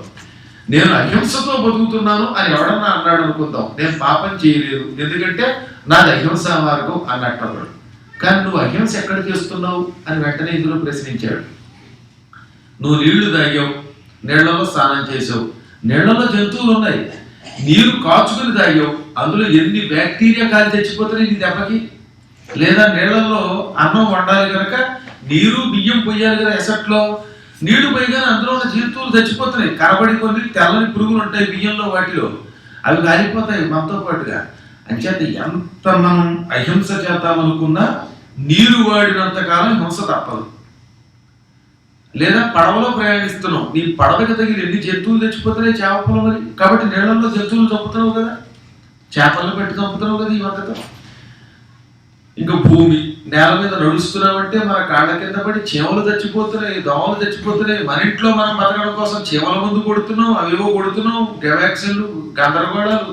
ఎన్ని జంతువులు చంపకపోతే మనం బతుకుతాం, వాటిని బతకనివ్వాలంటే మనం బతకం. అందుకని తప్పనిసరి బొద్దింక కనబడిందంటే అని వాడు కొడుతున్నావు, దెబ్బకది పుట్ అంటుంది, దాంతో నీ వెనకాతల ఖాతాలో ఒక పాపం తప్పదు కదా. కాబట్టి భూమి మీద బతకాలంటే హింస చెయ్యాలి. ఆకాశంలో విమానంలో తిరుగుతున్నావు అంటే గద్దలు చచ్చిపోతున్నాయి విమానానికి తగిలి. ఈ మధ్య సెల్ టవర్లు పెట్టడం వల్ల ఎన్నో పిచ్చుకలు కొన్ని కోట్లు చచ్చిపోయాయి. కాబట్టి తప్పదు. ఆకాశం జంతువయమే, నువ్వు తిరిగినంతకాలం ఇక్కడ హింస చెయ్యకు తప్పదు. అందువల్ల హింస చెయ్యకపోతే నీకు జీవయాత్ర లేదు, నువ్వు బతకలేవు. నువ్వు బతకాలంటే హింస చెయ్యాలి. చక్కగా వంకాయ కూర వస్తుంది కడలు లేకుండా. ఆ వంకాయ కూరలో ఎన్ని పురుగులు చంపేస్తున్నామంటే మనం అన్యాయంగా పాపం. బంగాళదుంపలో పురుగులు, చిలకడ దుంపలు చెప్పేక్కర్లా, శుభ్రంగా ఉడకబెట్టుకు తినేస్తూ ఉంటే భలే భలే ఉందనుకుంటావు కానీ అందులో భలే తెల్ల పురుగులు ఉన్నాయి. అంటే తెలుసో తెలియకో అందరూ అంతో ఎంతో మాంసాహారమే. నేను వెజ్ అనడానికి లేదు, నాన్ వెజ్ కూడా రహస్యంగా తింటున్నాం, కాకపోతే తెలిసి తినడం లేదు. కాబట్టి ఈ సృష్టి అంతా హింసయే. హింస లేకపోతే ఉండలేము అన్నమాట. నిజం చెప్తాను, ఒక రహస్యం చెబుతాను. నా పక్కన పాపం ఓ మంచి సంస్కృత పండితుడు ఎప్పుడు మాతో పాటు వస్తుంటారు, పీఠాధిపతులు మాతో పాటు. ఓ పండితుడికి పరమచేదస్తాం. ఆయన ఒక చోట అరవ బ్రాహ్మణ దగ్గరికి వెళ్ళి శుభ్రంగా చారు పోస్తే తిన్నాడు. ఆఖరి చారు అయ్యాక చారు భలే రుచిగా ఉందండి. చారు అంటే రసం అంటారు కొందరు, చారు అంటారు కొంతమంది. ఈ రసం చాలా బాగుంది, ఏం వేసి చేశారంటే ఆయన పోపు ఇది పెట్టుకుని ఆఖరి రొయ్యి కూడా వేశారు అన్నారు. ఇక చూడండి, ఈయన బయటికి వెళ్ళి ఓ ఓ అని అరగంట సేపు ఇంక లోపలికి వెళ్ళాక ఏమిటి బయటకు వచ్చి ఒకసారి వెళ్ళాక అంచేత పాప ఆ పూట ఆయన పడ్డ బాధ అంతా ఇంత కాదు, ఎంత అహింసాపురుడైనా తెలియక ఇలా చారు పోసుకున్నాడు. అందుకని అప్పటి నుంచి ఎవరింటికైనా వెళ్ళినప్పుడు అయ్యా ఇది ఇంగు చారా రొయ్యి పొట్టు చారా అని అడగడం మొదలు పెట్టాడు అనమాట. అడిగిపోయి తినడానికి భయం అనమాట. ఇది పెద్ద గొడవ అయిపోయింది. అందువల్ల ఏం దొరుకుతుందో తెలియదు మనకి. అక్కడ వాడు యోగార్ట్ అని పెడతాడు, అందులో యోగర్ట్ పెట్టాడో దేని హార్ట్ పెట్టాడో తెలియదు. అది తిన్నామంటే హార్ట్ బీటు. మానవుడు అహింసాపరుడు అనడానికి వీల్లేదు. నేల మీద కూడా హింస జరుగుతోంది. ఇవన్నీ మనం చేస్తున్న పాపము, తెలిసి కొన్ని తెలియక కొన్ని. అందుకే సూక్ష్మం చెప్పాడు, మనమే భయపడక్కర్లా. హింస చేయని వారు లేరు జగమున. ఈ లోకంలో హింస చేయకుండా ఒక్కడు లేడు. కానీ తన ఎంత తాను కావాలని ఏ జంతువుని కావాలని చంపకుండా ఉండడమే అహింస అన్నాడు. వేదం చెప్పిన మాట అహింస అనగా నీ అంతటి నువ్వు కావాలని ఓ చేపను పట్టుకుని ఆ బరువు రాయి మీద రుద్దేసి చంపి అది చేయకుండా ఉంటే చాలు. తనంతా తాను ఏదైనా నీ చేతిలో చచ్చిపోతే అది అహింస కిందే లెక్కొస్తుంది అన్నాడు. ఈ పాపములన్నీ అడవులు పెరిగినట్టు పెరిగిపోయాయట, కాలిఫోర్నియా అడవులు పెరిగినట్టుగా. ఈ పాపములనే అడవులు తగలబడాలి. ఆ తగలబెట్టి దావాగ్ని అమ్మ. అందుకని పాపారణ్యదవానలా నీ పాపములనే అడవులన్నిటినీ తగలబెట్టే అమ్మ ఆవిడ దావాగ్ని. దౌర్భాగ్యతోలవాతోల. తోల అంటే పత్తి, దూది, కాటన్ అన్నమాట. పూర్వం పరుపులు తయారు చేయడానికి తలగడల కోసం దూదిని బాగా ఏకి ఎండబెట్టేవారు. ఓ చోట పెద్ద దూది పోసారట. ఎంతలో గొప్ప గాలి వచ్చింది, తుఫాను గాలి, బ్రహ్మాండమైన గాలి వచ్చింది. ఈ గాలికి మొత్తం దూదంతా ఏమైపోయింది, కొట్టుకుపోయింది. మనకు కూడా తెలియకుండానే దారిద్ర్యాలు, కష్టాలు ఉన్నాయి, దౌర్భాగ్యములు అంటారు. ఏమేమిటి అంటే ఎక్కడన్నా పని చేద్దామంటే తిండి కోసం పని దొరకకపోవటం ఒక దౌర్భాగ్యం, డబ్బు లేకపోవటం రెండవ దౌర్భాగ్యం, ఆనందం లేకపోవటం మూడవ దౌర్భాగ్యం, భార్యాభర్తల మధ్యలో ఐకవత్యములు లేకపోవటం నాలుగోది. ఇది పెద్ద బాధ అండి అన్నిటికంటే. డబ్బు ఉద్యోగం లేకపోయినా చదువుకోవచ్చు, కానీ ఇంటికి రాగానే పెళ్ళాం మొగుడు ఒకళ్ళొకళ్ళు తోం సొంట నువ్వు పెంట నువ్వు తంట అని తిట్టుకుంటే ఇది పెద్ద నరకం. ఇవన్నీ కూడా ఈ కష్టాలన్నీ ఉన్నాయే, ఇవన్నీ తోల దూదిట. ఈ దూదంతా బయట పెట్టేసాం మనం. ఎంతలో అమ్మవారిని తలుచుకున్నాం. అమ్మవారు పెద్ద గాలి రాగానే దూది ఎగిరిపోయినట్లుగా మన దౌర్భాగ్యములన్నీ అమ్మవారి అనుగ్రహంతో టిక్కులు ఎగిరిపోయి, దాంతో భార్యాభర్తలు ఐకమత్యంతో ఉంటారు. ఆ పుట్టుకుని ఇద్దరూ కలిసి ఏదైనా చేసుకుంటారు. ఉద్యోగాలు వస్తాయి, సంపదలు వస్తాయి, ఆధిపత్యాలు వస్తాయి, అనారోగ్యాలు పోతాయి.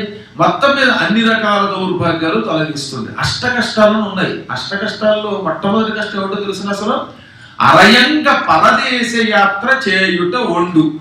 ఇతర దేశాలకు యాత్రకు వెళ్ళడం పెద్ద కష్టం అన్నాడు అష్ట కష్టాల్లో. ఈ మధ్యన చార్ధామ్ యాత్రకు వెళ్ళడానికి తెలిసింది అష్ట కష్టం అంటే ఏమిటో. అసలు ఇంకో ఊరు అంటే గొప్ప కష్టంట. అష్ట కష్టాల్లో మొదటిది పరదేశ యాత్ర చేయుట ఒండు. హాయిగా ఇండియాలో ఉంటే వేరు, అమెరికా వచ్చాడు హఠాత్తుగా ఏమైపోతాడు. నేనంటే అదృష్టవశాత్తు నాకేమో మంచి మనుషులు మీరంతా దొరికారు, ఇంకో సీతారాముడు దొరికాడు అనుకోండి, రోజు ఇంకో చేత్తో హాయిగా సుఖంగా గోమలు అడుతూ లాగేస్తున్నాం. కానీ అందరికీ అలా కుదురుతుందా? రాగానే వాడు ఇండియా ఫుడ్ దొరక్క కొత్తల్లో, అందులో 1955లో వచ్చింది ఒక ఆవిడ చెప్పింది నాకు. అయ్యా ఆ రోజుల్లో ఒక్క ఇండియన్ స్టోర్ లేదండి, ఎక్కడికైనా బొప్పాసికాయ ముక్కలాగా ఎర్రగా కనపడుతున్న ఆస్ట్రేలియన్ బీఫ్, న్యూజిలాండ్ బీఫ్ తప్ప మీకు బ్రీఫ్ గా చెబుతున్నాను ఇంకేం దొరకలేదని ఎంతో గుల్లలు వారెట్టింది. అలా యాత్ర పడిన వాళ్ళు లేరు. అది పరదేశ యాత్ర పెద్ద కష్టం అంటే. ఇలాంటి కష్టములన్నిటినీ ఏమంటారో తెలుసా? దౌర్భాగ్యం. ఈ దౌర్భాగ్యం అనే దూదిని ఎగరగొట్టే తుఫాను గాలి అమ్మ. జరాధ్వాంతర రవిప్రభ. దౌర్భాగ్యతోల వాతుల తర్వాత జరాధ్వాంత రవిప్రభ.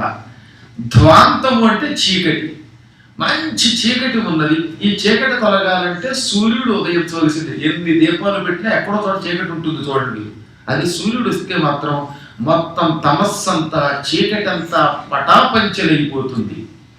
మానవునికి అన్నిటికంటే గొప్ప చీకటి ముసలితనము అన్నారు. ఎంత బాగుందాం అనుకున్నా, ఎంత ఉత్సాహంగా ఉందాం అనుకున్నా వార్ధక్యపు లక్షణములు కొన్ని ఉంటాయి. పూర్వం పరుగున వెళ్ళి కారులో కూర్చోగలిగేవాడు, ఇప్పుడు పరిగెత్తికెడితే ప్రమాదం, ఏ కారు పుట్టుకుమంటుందో తెలియదు. బాత్రూంలో వెడితే జారి పడిపోయారు, ఇక లేవలేదు. వింటాంగా మనం గుడి చుట్టూ 108 ప్రదక్షిణలు చేసిన వాళ్ళే ఇప్పుడు ఒక ప్రదక్షిణ చేయాలంటే 3వ కాలు కావాలి. కర్ర ఉన్నా బుర్ర మళ్ళీ సరిగ్గా పని చేయకపోతే రాత్రిపూట డ్రైవ్ చేయాలంటే బుర్ర తిరుగుతుంది అంటారు.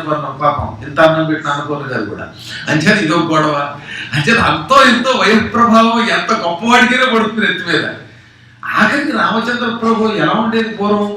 నేను 8 మైళ్ళు ఎత్తున్న కొండని 2 నిమిషాల్లో ఎక్కేవాడిని. ఈ మధ్యన కొంచెం అప్పుడు ఎందుకు వెనకాల పడుతున్నట్టు అనిపిస్తోంది. నాలాంటి 48 ఏళ్ళ యువకుడికే పడుతుందంటే 80 ఇయర్స్ యంగ్ వాళ్ళకి ఎంత కష్టం ఉంటుంది పాపం. అయినా ఉత్సాహంగా వెళ్ళిపోతూ ఉంటారు అనుకోండి. మంచి ఆరోగ్యంగా ఉన్నారనుకున్న సమయానికి బైపాస్ అంటాడు. దాంతో గట్టిగా ఇదేంటి నెయ్యి తినడానికి ఉండదు, 4 పుణుకులు వేస్తే తినలేదు, 4 చెడుకులు వేస్తే పట్టుకోలేదు. ఎన్నో యాతనలు వార్ధక్యంలో. అందుకని వార్ధక్యాన్ని చీకటి అన్నారు మానవులకి. కానీ అమ్మ అనుగ్రహం ఉంటే ఈ వార్ధక్యం అనే చీకటి కూడా సూర్యకాంతి రాగానే చీకటి తొలగినట్టుగా తొలగిపోతుంది. జరాధ్వాంత ముసలితనం అనే చీకటిని తొలగించే రవిప్రభ సూర్యకాంతి అమ్మవారు.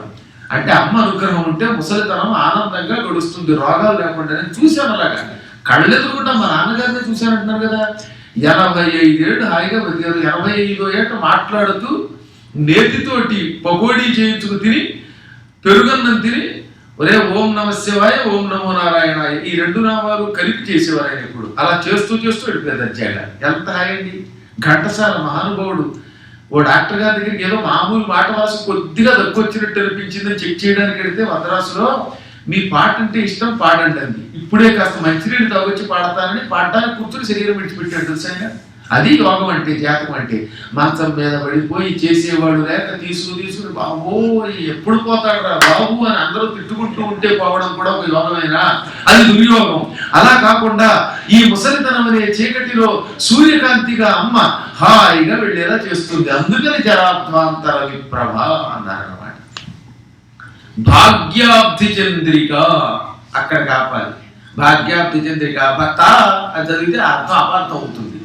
భాగ్యాబ్ధి చంద్రిక భక్త చిత్త కేకి ఘనాఘన 2 విడివిడి నామాలు. ఎక్కడ ఆపాలో తెలుసుకోవడం కూడా ఒక అవసరం. మరి అర్థం తెలుసుకోవాలన్నది కదా. కొన్ని చోట్ల దీర్ఘం ఉంటుంది, కొన్ని చోట్ల ఉండదు. నిజ సమలాప మాధుర్య వినిర్భర్షిత కచ్చపి ఒకటే నామం. నిజ సమలాప మాధుర్య వినిర్భర్షిత కచ్చపి అంటే కాదు, ఆ 2 విడిపోయాయి అక్కడికి. అంచేది ఎవరు భార్యాభర్తలో వాడు అక్కడ ఒక చోట కూర్చోబెట్టాలి. భార్యను తీసుకెళ్లి భర్తకి దూరంగా కూర్చోబెట్టి ఇంకొక ఆవిడ పక్కన కూర్చోబెడితే అసలే నేర్పుల అపార్థాలు వస్తాయి. కాబట్టి శబ్దం కింద మనం అర్థం చేసుకుని విడగొట్టాలన్నమాట. ఇంతకీ భాగ్యాబ్ధి చంద్రిక. చంద్రిక అంటే వెన్నెల. చంద్రుడు సముద్రం నుంచి పుట్టాడు. ఇప్పుడు కూడా మీరు చూడండి, పూర్ణిమ నాడు చంద్రుడి వెన్నెల పడగానే సముద్రం ఉప్పొంగిపోతుంది. సముద్రం ఉప్పొంగాలంటే, కెరటాలు పైకి రావాలంటే చంద్రుడి వెన్నెల రావాలి. చంద్రుడికి వెన్నెల సముద్రానికి ఆనందం ఇస్తుంది. మన సంపదలు అనే సముద్రం ఉప్పొంగేలా చేసే వెన్నెల అమ్మ. మన సంపదలు సముద్రం అంట. సముద్రం ఎప్పుడు ఉప్పొంగుతుంది? వెన్నెల వస్తే. అమ్మ రాగానే మన సంపదలు అలా కెరటాలు పైకి లేచినట్టు లేచిపోతాయి. బోలెడు సంపద వస్తుంది అనడానికి భాగ్యాబ్ధి చంద్రిక. సంపదలనే సముద్రము పాలిటి వెన్నెల అమ్మ అన్నమాట. ఆహ్లాదం. అలా చంద్రుడు వస్తే నిజంగా ఆ సముద్రుడు ఆనందపడిపోతాడు. అలా కెరటాలు ఉప్పొంగి లేచిపోతాయి అన్నమాట. మన సంపదలు రకరకాల సంపదలు, ఆరోగ్య సంపద, ఉద్యోగ సంపద, భార్యాభర్తల ఆనంద సంపద, సౌభాగ్య సంపద, ఇన్ని సంపదలన్నీ ఆ తల్లి అనుగ్రహంతో పైకి వస్తున్నాయి. అందువల్ల భాగ్యాబ్ధి చంద్రిక. భక్త చిత్తకేకి ఘనాఘన. ఘనాఘనము అంటే, ఘనము అంటే మేఘం, ఘనాఘనము అంటే వర్షాకాలపు మేఘం. ఇప్పుడు ఆకాశంలో చాలా మేఘాలు ఉన్నాయి. ఈ మేఘాలన్నీ వర్షిస్తున్నాయా? ఏవో అన్ని వర్షం ఇస్తే మనం బతకలేము. రోజు ఎన్ని మేఘాలు పెడుతున్నాయండి ఆకాశంలో. కానీ వర్షాకాలపులో ఉండే నల్లని మేఘాలు మాత్రం కుంభవృష్టిగా వర్షం ఇస్తాయి. ఈ వర్షించే ముందు ఈ వర్షాకాలపు మేఘాలు పెద్ద పెట్టున ఉరుముతాయి, మెరుస్తాయి, ఆ తర్వాత పిడుగులతో కుంభవృష్టి కురుస్తాయి.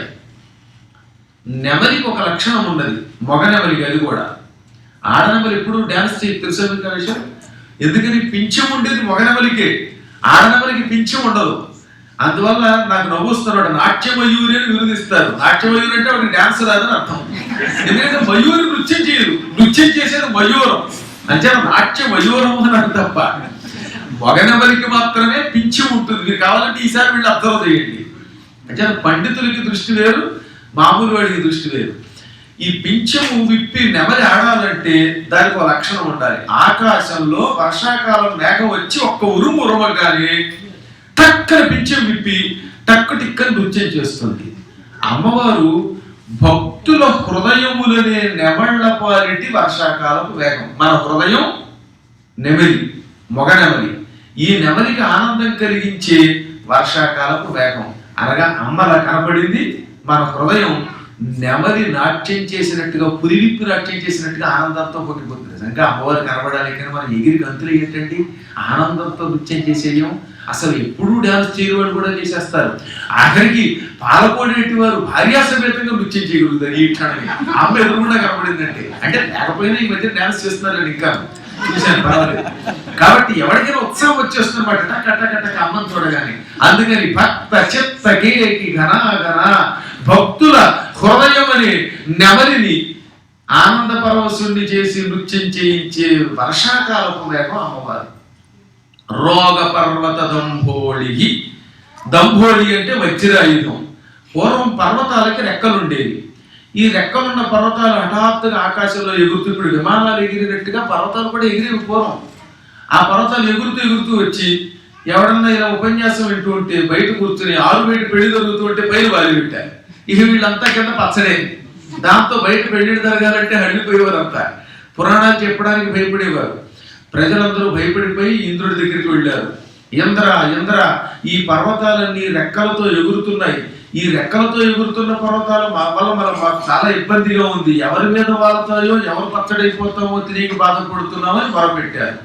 దాంతో ఇంద్రుడికి మండింది. తతః క్రుద్ధ సహస్రాక్ష వజ్రముద్యమ్య దేవరాట్ పక్షాంచిచ్ఛేద. అమాంతంగా ఇంద్రుడు ఆగ్రహించి వజ్రాయుధం పుచ్చుకొని కనిపించిన పర్వతానికల్లా రెక్కలు పట్ట నరుక్కుంటూ పోయాడు. దాంతో వాటి రెక్కలన్నీ తెగిపోయాయి. ఇదిగో ఈ కాలిఫోర్నియాలో అతుక్కుపోయిన పర్వతాలన్నీ అవే పాపం, వాటి రెక్కలన్నీ పోయాయి. అవే ఉంటే మనం ఏమయ్యేవాడము, పర్వతం మీద గుడి కడితే ఈ గుడితో పాటు పర్వతం ఎగిరిపోయి ఇండియా వెళ్ళిపోయింది అనుకోండి, అక్కడ ఎప్రూవల్ కష్టం, అక్కడ పర్వతం ఎక్కడికి వస్తే ఇక్కడ ఎప్రూవల్ కష్టం. మరి యాత్ర కమిటీ మెంబర్లు మారిపోతారు. ఇదో గొడవ. అసలు మామూలుగానే ఈ కమిటీతో సగం వస్తున్నాం, అటువంటిది అక్కడికి వెళ్ళాక ఇంకా కూడా ఇటు మారిపోతే ఇంకా వస్తుంది యాత్ర. అందుకని ఈ పర్వతాల రెక్కలన్నీ పట్ట నరికి పారేశాడు ఆయన, భూమి మీద ఇరుక్కుపోయేలాగా. అప్పుడు ఏమైంది, పర్వతాలన్నీ నేల మీద ఉండిపోయాయి. ఇప్పుడు ఇందులో ఏమన్నాడు, మనకి రోజు రోగాలేంటి, ఎన్ని రోగాలండి, శరీర రోగాలు, మానసిక రోగాలు, మాయిదార రోగాలు, ఎన్ని రోగాలు. ఈ రోగాలన్నిటికీ వైద్యం చేయాలంటే ఒక్క మనోరమ గారి వల్ల ఇంకోటి వల్ల అవుతుందా? అందువల్ల ఈ రోగములనేవన్నీ పర్వతములు చేసి ఈ పర్వతాల రెక్కలను తెగొట్టే వజ్రాయుధం అమ్మయింది. పర్వతాల రెక్కలు వజ్రాయుధం ఎలా నరికిందో మన రోగములన్నీ అమ్మ తొలగిస్తోంది. అమ్మని ధ్యానం చేస్తే ఇక మనకి మానసిక శారీరక రోగాలు ఏవి ఉండవట. అందుకని రోగ పర్వత దంభోళిగి. ఆఖరికి మృత్యుదారు కుఠారిక. చెట్లు నరకాలంటే ఏం కావాలి, గొడ్డలి కావాలి. పూర్వం గొడ్డళ్ళు పట్టుకు వెళ్ళి అడవికి చెట్లని ముక్కలుగా నరికేవారు. దారు అంటే దొంగ, పెద్ద దొంగ. ఈ దొంగని నరికే కుఠారిగా గొడ్డలి. ఏ దొంగ, మృత్యు అనేటటువంటి చెక్కని, కొయ్యని, మృత్యు అనే చెట్టుని నరికే గొడ్డలి అమ్మ అనుగ్రహం ఉంటే మనం మృత్యువుని పొందం. శాశ్వతంగా అమ్మ సన్నిధానంలో ఉంటే భూమి మీద పుట్టక్కర్లేకపోతే మరణం ఉండదు. మరణం ఉండకపోతే ఈ పెరగడాలు, చావడాలు, కొట్టుకోవడాలు, పెళ్ళిళ్ళు, పెటాకులు, పింఛను, ఈ గొడవ ఏ లేదు హాయిగా. అందుకని మృత్యు అనేటటువంటి గొప్ప దొంగలను నరికే కుఠారిక గొడ్డలి అమ్మ అన్నారు. ఇన్ని రెండు శ్లోకములు అనంతమైన భావాలు కలిగిన ఉత్తమ శ్లోకాలు. అందుకే ఎప్పుడు సర్వకాల సర్వావస్థల్లో కొన్ని శ్లోకాలు అన్ని మంత్రాలే. ఇప్పటికి కూడా భక్తి టీవీలో శుభమస్తు అనే కార్యక్రమం వస్తుంది చూడండి, ఇండియా టైం ప్రకారం 9. అందులో రోజు ఒక మంత్రం చెబుతున్నాను. వాటిల్లో ఇలాంటివి ఎన్నో కోకొల్లలు. ఈ మధ్యన ఐశ్వర్య యోగం అని ఒక పుస్తకం రాశాను. అందులో 116 నామాల వరకే వ్యాఖ్య. అందులో ఎన్ని తాత్పర్యాలు ఇప్పుడంటే క్లుప్తంగా చెప్పాను, కానీ ఒక నామమునకు బోలెడంత అర్థం, ఒక పేజీ అంతా అర్థం. ఆ నామం పారాయణ ఎన్ని రోజులు ఏ నైవేద్యంతో చేస్తే నీకేం ఫలితం వస్తుంది, మంత్ర ప్రయోగం, ఫలితం, ముందు వ్యాఖ్య. 116 నామాలకు ప్రింట్ చేసేసాను ఆల్రెడీ, ఐశ్వర్యోగం. ఇంకా మిగతా కూడా మెల్లిగా వెళ్ళాక ప్రింట్ చేయండి. ఎన్ని చెయ్యను, యావజ్జీవితం వీటితోటే సరిపోతుంది అనుకోండి. చాలా విశేషమైన నిగూఢమైన అర్థాలు అన్నమాట. కొన్నింటి అర్థాలు తెలుసుకుంటే అబ్బా ఇందులో ఎంత శక్తి ఉందా అనిపిస్తుంది అనమాట. ప్రయోగ శరణం వ్యాకరణం అని ఒక వ్యాకరణ సూత్రం మనం చెప్పినా దాన్ని మీకు కేవలం సూత్రం వల్ల లాభంలా అప్లికేషన్ ఉండాలన్నమాట. అప్లై చేయకపోతే ఉపయోగం ఉంది. ఇప్పుడు a+b² = a² + 2ab+b² అంటే కాదు. అందులో a అంటే 2, b అంటే 3 వేస్తే అవునా కదా మీకు తెలుస్తుంది. 2 + 3 5, 5² 25. అలాగే a² + 2ab+b² కూడా మళ్ళీ 25 వస్తుంది. ఓహో ఇది నిజమేనా అనిపిస్తోంది కదా.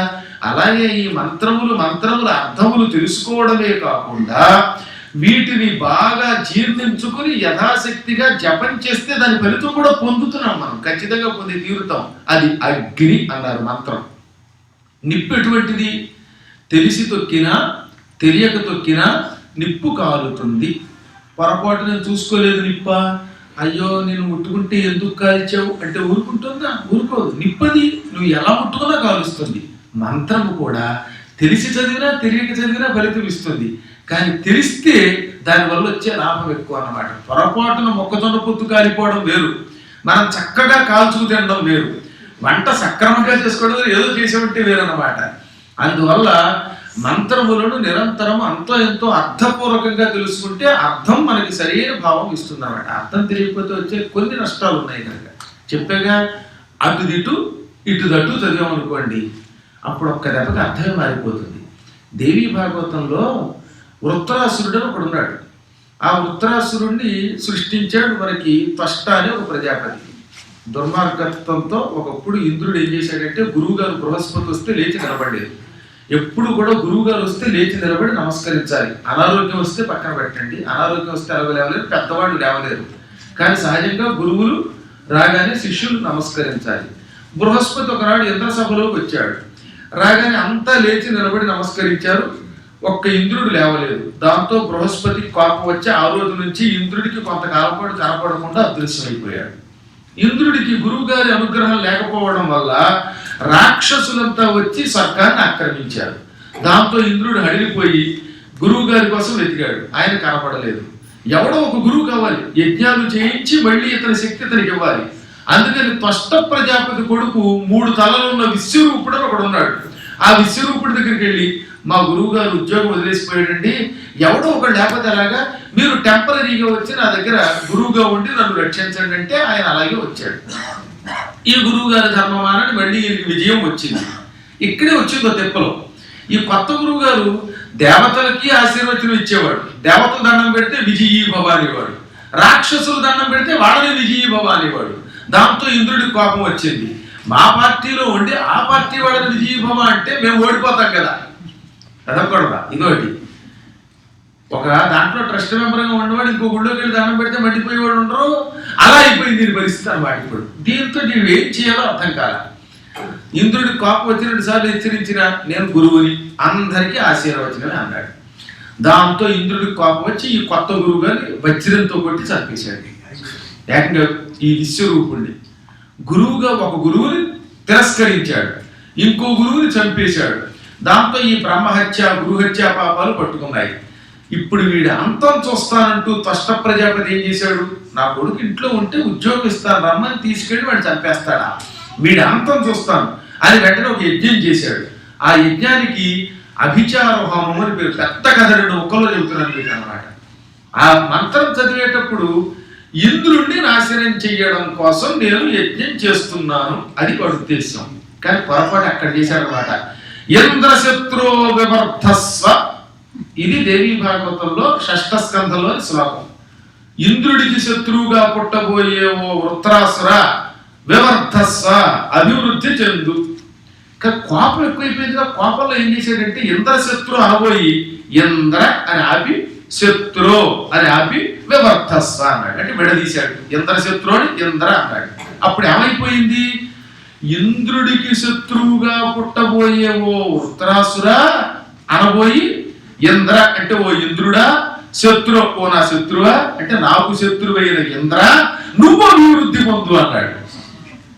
ఇంద్రుడిని పడగొట్టబోయి ఇంద్రుడా నువ్వు అభివృద్ధి పొందు అన్నాడు అనమాట. ఒక్క గ్యాప్ లో ఎంత అర్థం వచ్చిందో చూడండి. కొంచెం గ్యాప్ వస్తే దాంతో వృత్రాసురుడు పుట్టాడు, టెంపరీగా ఇంద్రుడిని జయించాడు, కానీ మళ్ళీ ఇంద్రుడి చేతిలో చచ్చిపోయాడు. ఇంద్రుడికి అభివృద్ధి అయిపోయింది. ఇది మంత్రంలో ఉన్న పెద్ద తేడా అన్నమాట. చాలా జాగ్రత్తగా ఉండాలండి. అందుకే నేను అందులో శ్రీ సూక్తం చదువుతున్నప్పుడు చాలాసార్లు వింటూనే ఉంటాను అనమాట.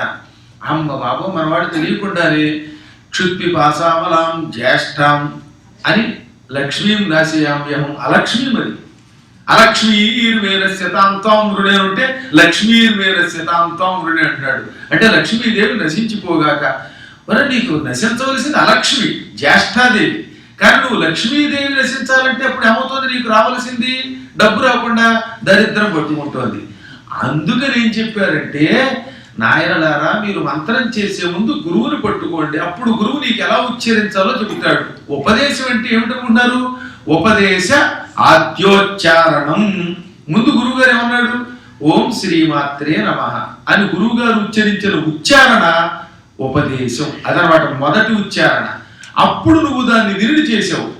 గురువు గారు ఉచ్చరించిన తరువాత దానిని సేకరించి చెయ్యటం వల్ల ఒకవేళ పొరపాటున నీకు మంత్రంలో తేడా వస్తే ఆ పాపం నిన్నంటకి సిద్ధి వస్తుంది. ఎందుకంటే బాధ్యత గురువుది అన్నాడు. అది ఇన్సూరెన్స్ చేసేస్తే వీడు యాక్సిడెంట్ చేస్తే చచ్చిపోకుండా ఉన్నంత వరకు ఇన్సూరెన్స్ వాడు చూసుకుంటాడు. ఈ కారు సట్టబడితే $10,000 పట్టుకొని సుబ్బలక్ష్మి గారి చేతిలో పెట్టేస్తాడు. ఇన్సూరెన్స్ లేని వాడు గుద్దాడు అనుకోండి, ఇక అంతే సంగతి. ఇంకేమన్నా 10,000 వీడే ఖర్చు. పోనీ 10,000 పద్మాగర్ గారికి ఇచ్చారా లేదా? పోయి మొత్తం తీసుకెళ్ళి షెడ్కి ఇచ్చారన్నమాట. అది కదా. కాబట్టి ఇన్సూరెన్స్ ఉంటేనే బోడీ, దానివల్ల మనకి కాలుకి రక్షణ అవుతుంది.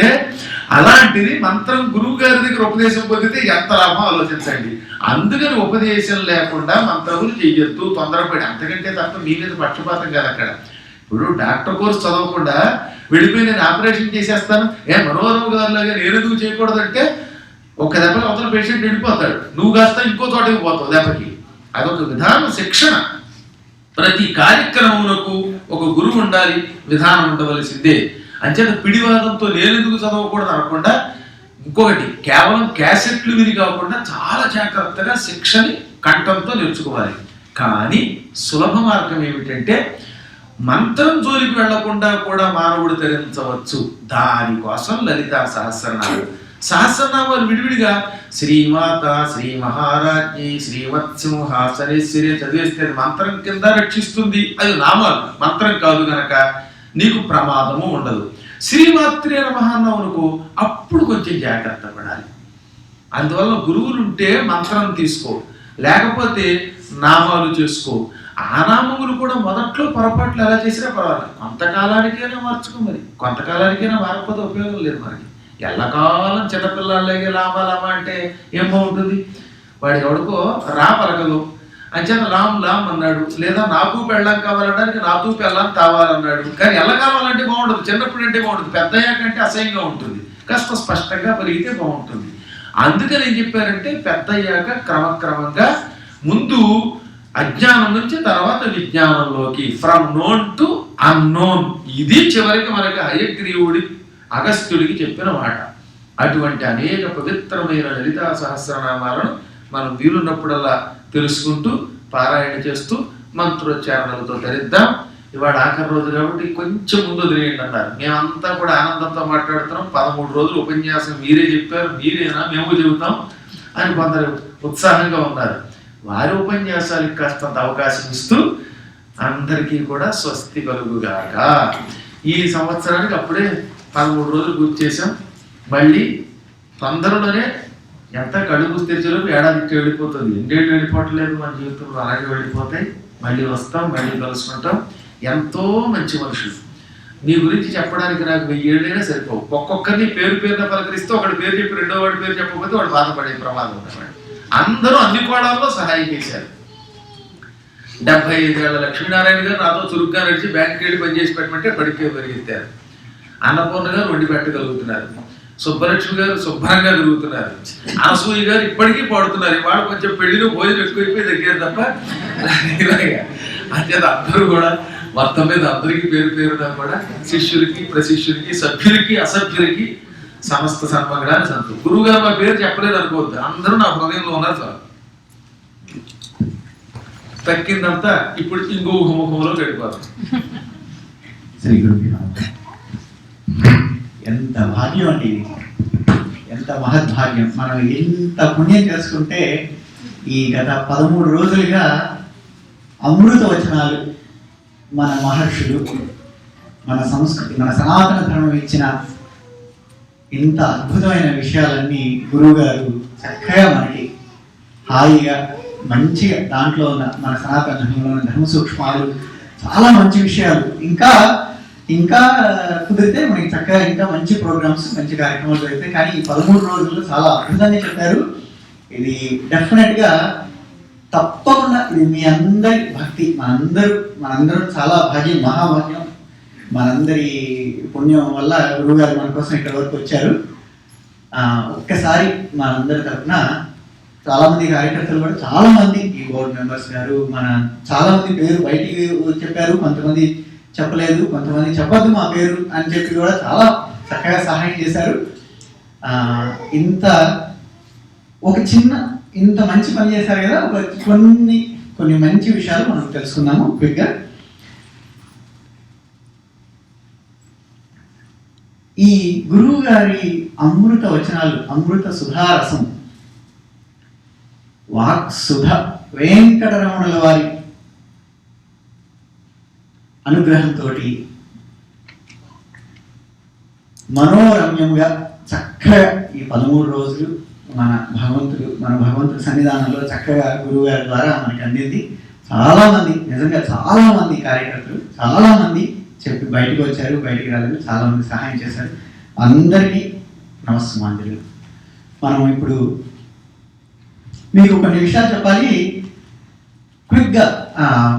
గురువుగారు ఆదివారం నాడు స్టార్ట్ చేశారు ప్రవచనం.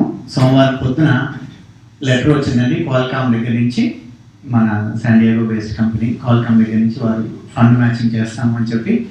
సో మీరు ఎవరైనా క్వాల్కామ్లో పనిచేసే వాళ్ళు ఉంటే చాలామంది ఉన్నారు, మీరు క్వాల్కామ్ ద్వారా మన దేవాలయానికి సపోర్ట్ చేయవలసిందిగా ప్రార్థిస్తున్నాము. చక్కగా అది ఆదివారం నాడు ప్రవచనం స్టార్ట్ చేస్తాం, సోమవారం పొద్దునే లెటర్ వచ్చింది. అదొక మంచి అద్భుతం జరిగింది. ఆ తర్వాత 2 రోజులు గడిచినాయి, మరి ఇంకో అద్భుతం జరిగింది. సైట్ రివ్యూ చేశారు, ఆర్కిటెక్చర్ రివ్యూ బాగుంది అని అన్నారు, ఫేవరబుల్గా వచ్చింది. సో దేవాలయం కట్టడానికి అడ్డంకులు నెమ్మదిగా ఒక్కొక్కటి అవే తొలగిపోతూ ఉన్నాయి. మీ అందరి ఆదరాభిమానాలతోనే డెఫినెట్గా చాలా ముందుకు వెళ్తూ ఉంటాము. దేవాలయం వారిని కార్యాలయంలో మీరు కనుక్కోండి, ఏ రకంగా ఎలా మీరు సహాయపడగలరో అన్ని రకాలుగా మనందరం సహాయపడి చక్కగా ఈ దేవాలయం నిర్మాణం చేసుకున్నాము. గురువు గారు రేపు ఉదయం శానోజే బయలుదేరుతున్నారు. మనకి చక్కగా ఈ 13 రోజులు అందించారు. మనం గురు భావంతో గురు దక్షిణలు ఈ రోజు సమర్పించుకుందాం. నాకు ఈ మధ్య తెలిసింది గురువు గారు సొంత ఖర్చులతో ఇండియా నుంచి వచ్చారు అని. ఒక మహాతల్లి ఫినిక్స్లో గురువు గారు మీరు రండి అని చెప్పారు. సరేనమ్మా అని చెప్పేసి గురువు గారి టికెట్ తీసుకొని వచ్చారు ఇక్కడికి. చాలా అద్భుతంగా ఆవిడే మనకి శాండియాగో పంపించారు. మనందరి తరఫున, దేవాలయం వారి తరఫున గురువు గారికి మనవి చేస్తున్నాం, ప్రతిసారి చక్కగా వచ్చినప్పుడల్లా మనల్ని కరుణించి మన ఊరు వచ్చి చక్కగా ఈ మంచి విషయాలు, ధర్మ సూక్ష్మాలు మనకి చేరవేయవలసిందిగా ప్రార్థిస్తున్నాము. తర్వాత గురువు గారి ప్రవచనలన్నీ వెబ్సైట్లో పెడుతున్నామండి, యూట్యూబ్లో కూడా ఉన్నాయి. ఈ ప్రవచనలన్నీ రికార్డ్ చేశాము, ఇవన్నీ మీకు అవైలబుల్ ఉంటాయి, మీరు వెబ్సైట్లో చూడొచ్చు. ప్రతి టీవీ ఛానల్లో గురువు గారిది, భక్తి ఛానల్ కానీ, ఈ టీవీ, జెమిని టీవీ, వీటిలో గురువు గారి ప్రవచనాలు ప్రసారం అవుతూ ఉంటాయి. ఆ షెడ్యూల్ ప్రకారం మీరు చూస్తూ ఉండొచ్చు. కాశీఖండం నడుస్తుంది ఒక ఛానల్లో, అలాగే మిగతా ఛానల్లో కూడా ధర్మ సందేహాలు ఇవన్నీ నడుస్తూ ఉన్నాయి. మనందరం ఆ విశేషాలు తెలుసుకుందాము. గురువు గారి వెబ్సైట్ కూడా అప్డేట్ అవుతుంది. ఈలోపు మన మన దేవాలయం శాండియాగో దేవాలయం నిర్మాణానికి సంబంధించిన విశేషాలన్నీ ఈ వెబ్సైట్లో ఉంటాయి. www.vcscsd.org దాంట్లో ఉంటుందండి.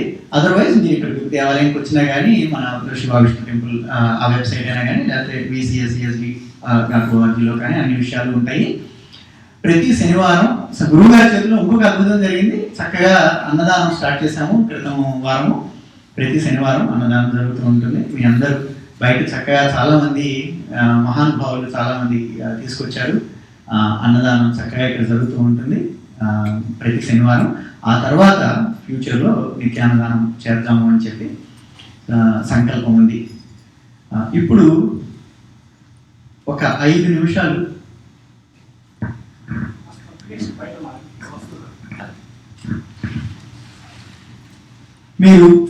మీరు కూర్చున్న ప్రదేశంలోనే కూర్చోండి.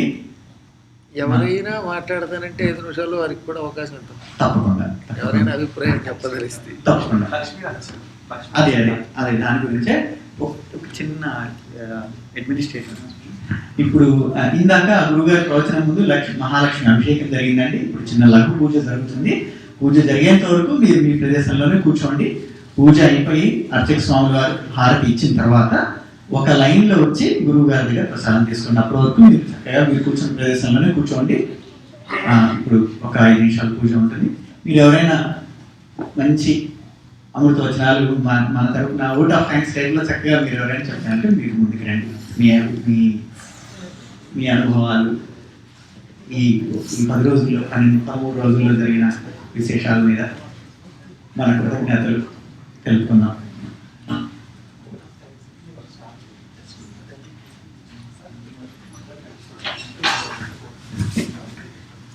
ఓం నాగతానాం సమస్తభక్తానాం మాలాగోత్రాణాం నానానామానాం క్షేమస్తే ధైర్యదేవియ ద్విజాయ అభయ ఆయురారోగ్య ఐశ్వర్యాభివృద్ధ్యర్థం శ్రీ మహాలక్ష్మీ దేవతా మధ్యస్థ మహాలక్ష్మీ దేవతా ప్రీత్యర్థం అభిషేక ప్రవచనానంతరం యథాశక్తి లఘుపూజాంగభూతం అర్చనం కరిష్యే. ఓం వక్రాబ్జే భాగ్యలక్ష్మీ కరతలకరణే సర్వదా ధానలక్ష్మీ దోర్దండే వీరలక్ష్మీ నిఖిలగుణగణాడంబరే కీర్తిలక్ష్మీ సర్వాంగే సౌమ్యలక్ష్మీ సకల విజయతాం సర్వసామ్రాజ్యలక్ష్మీ.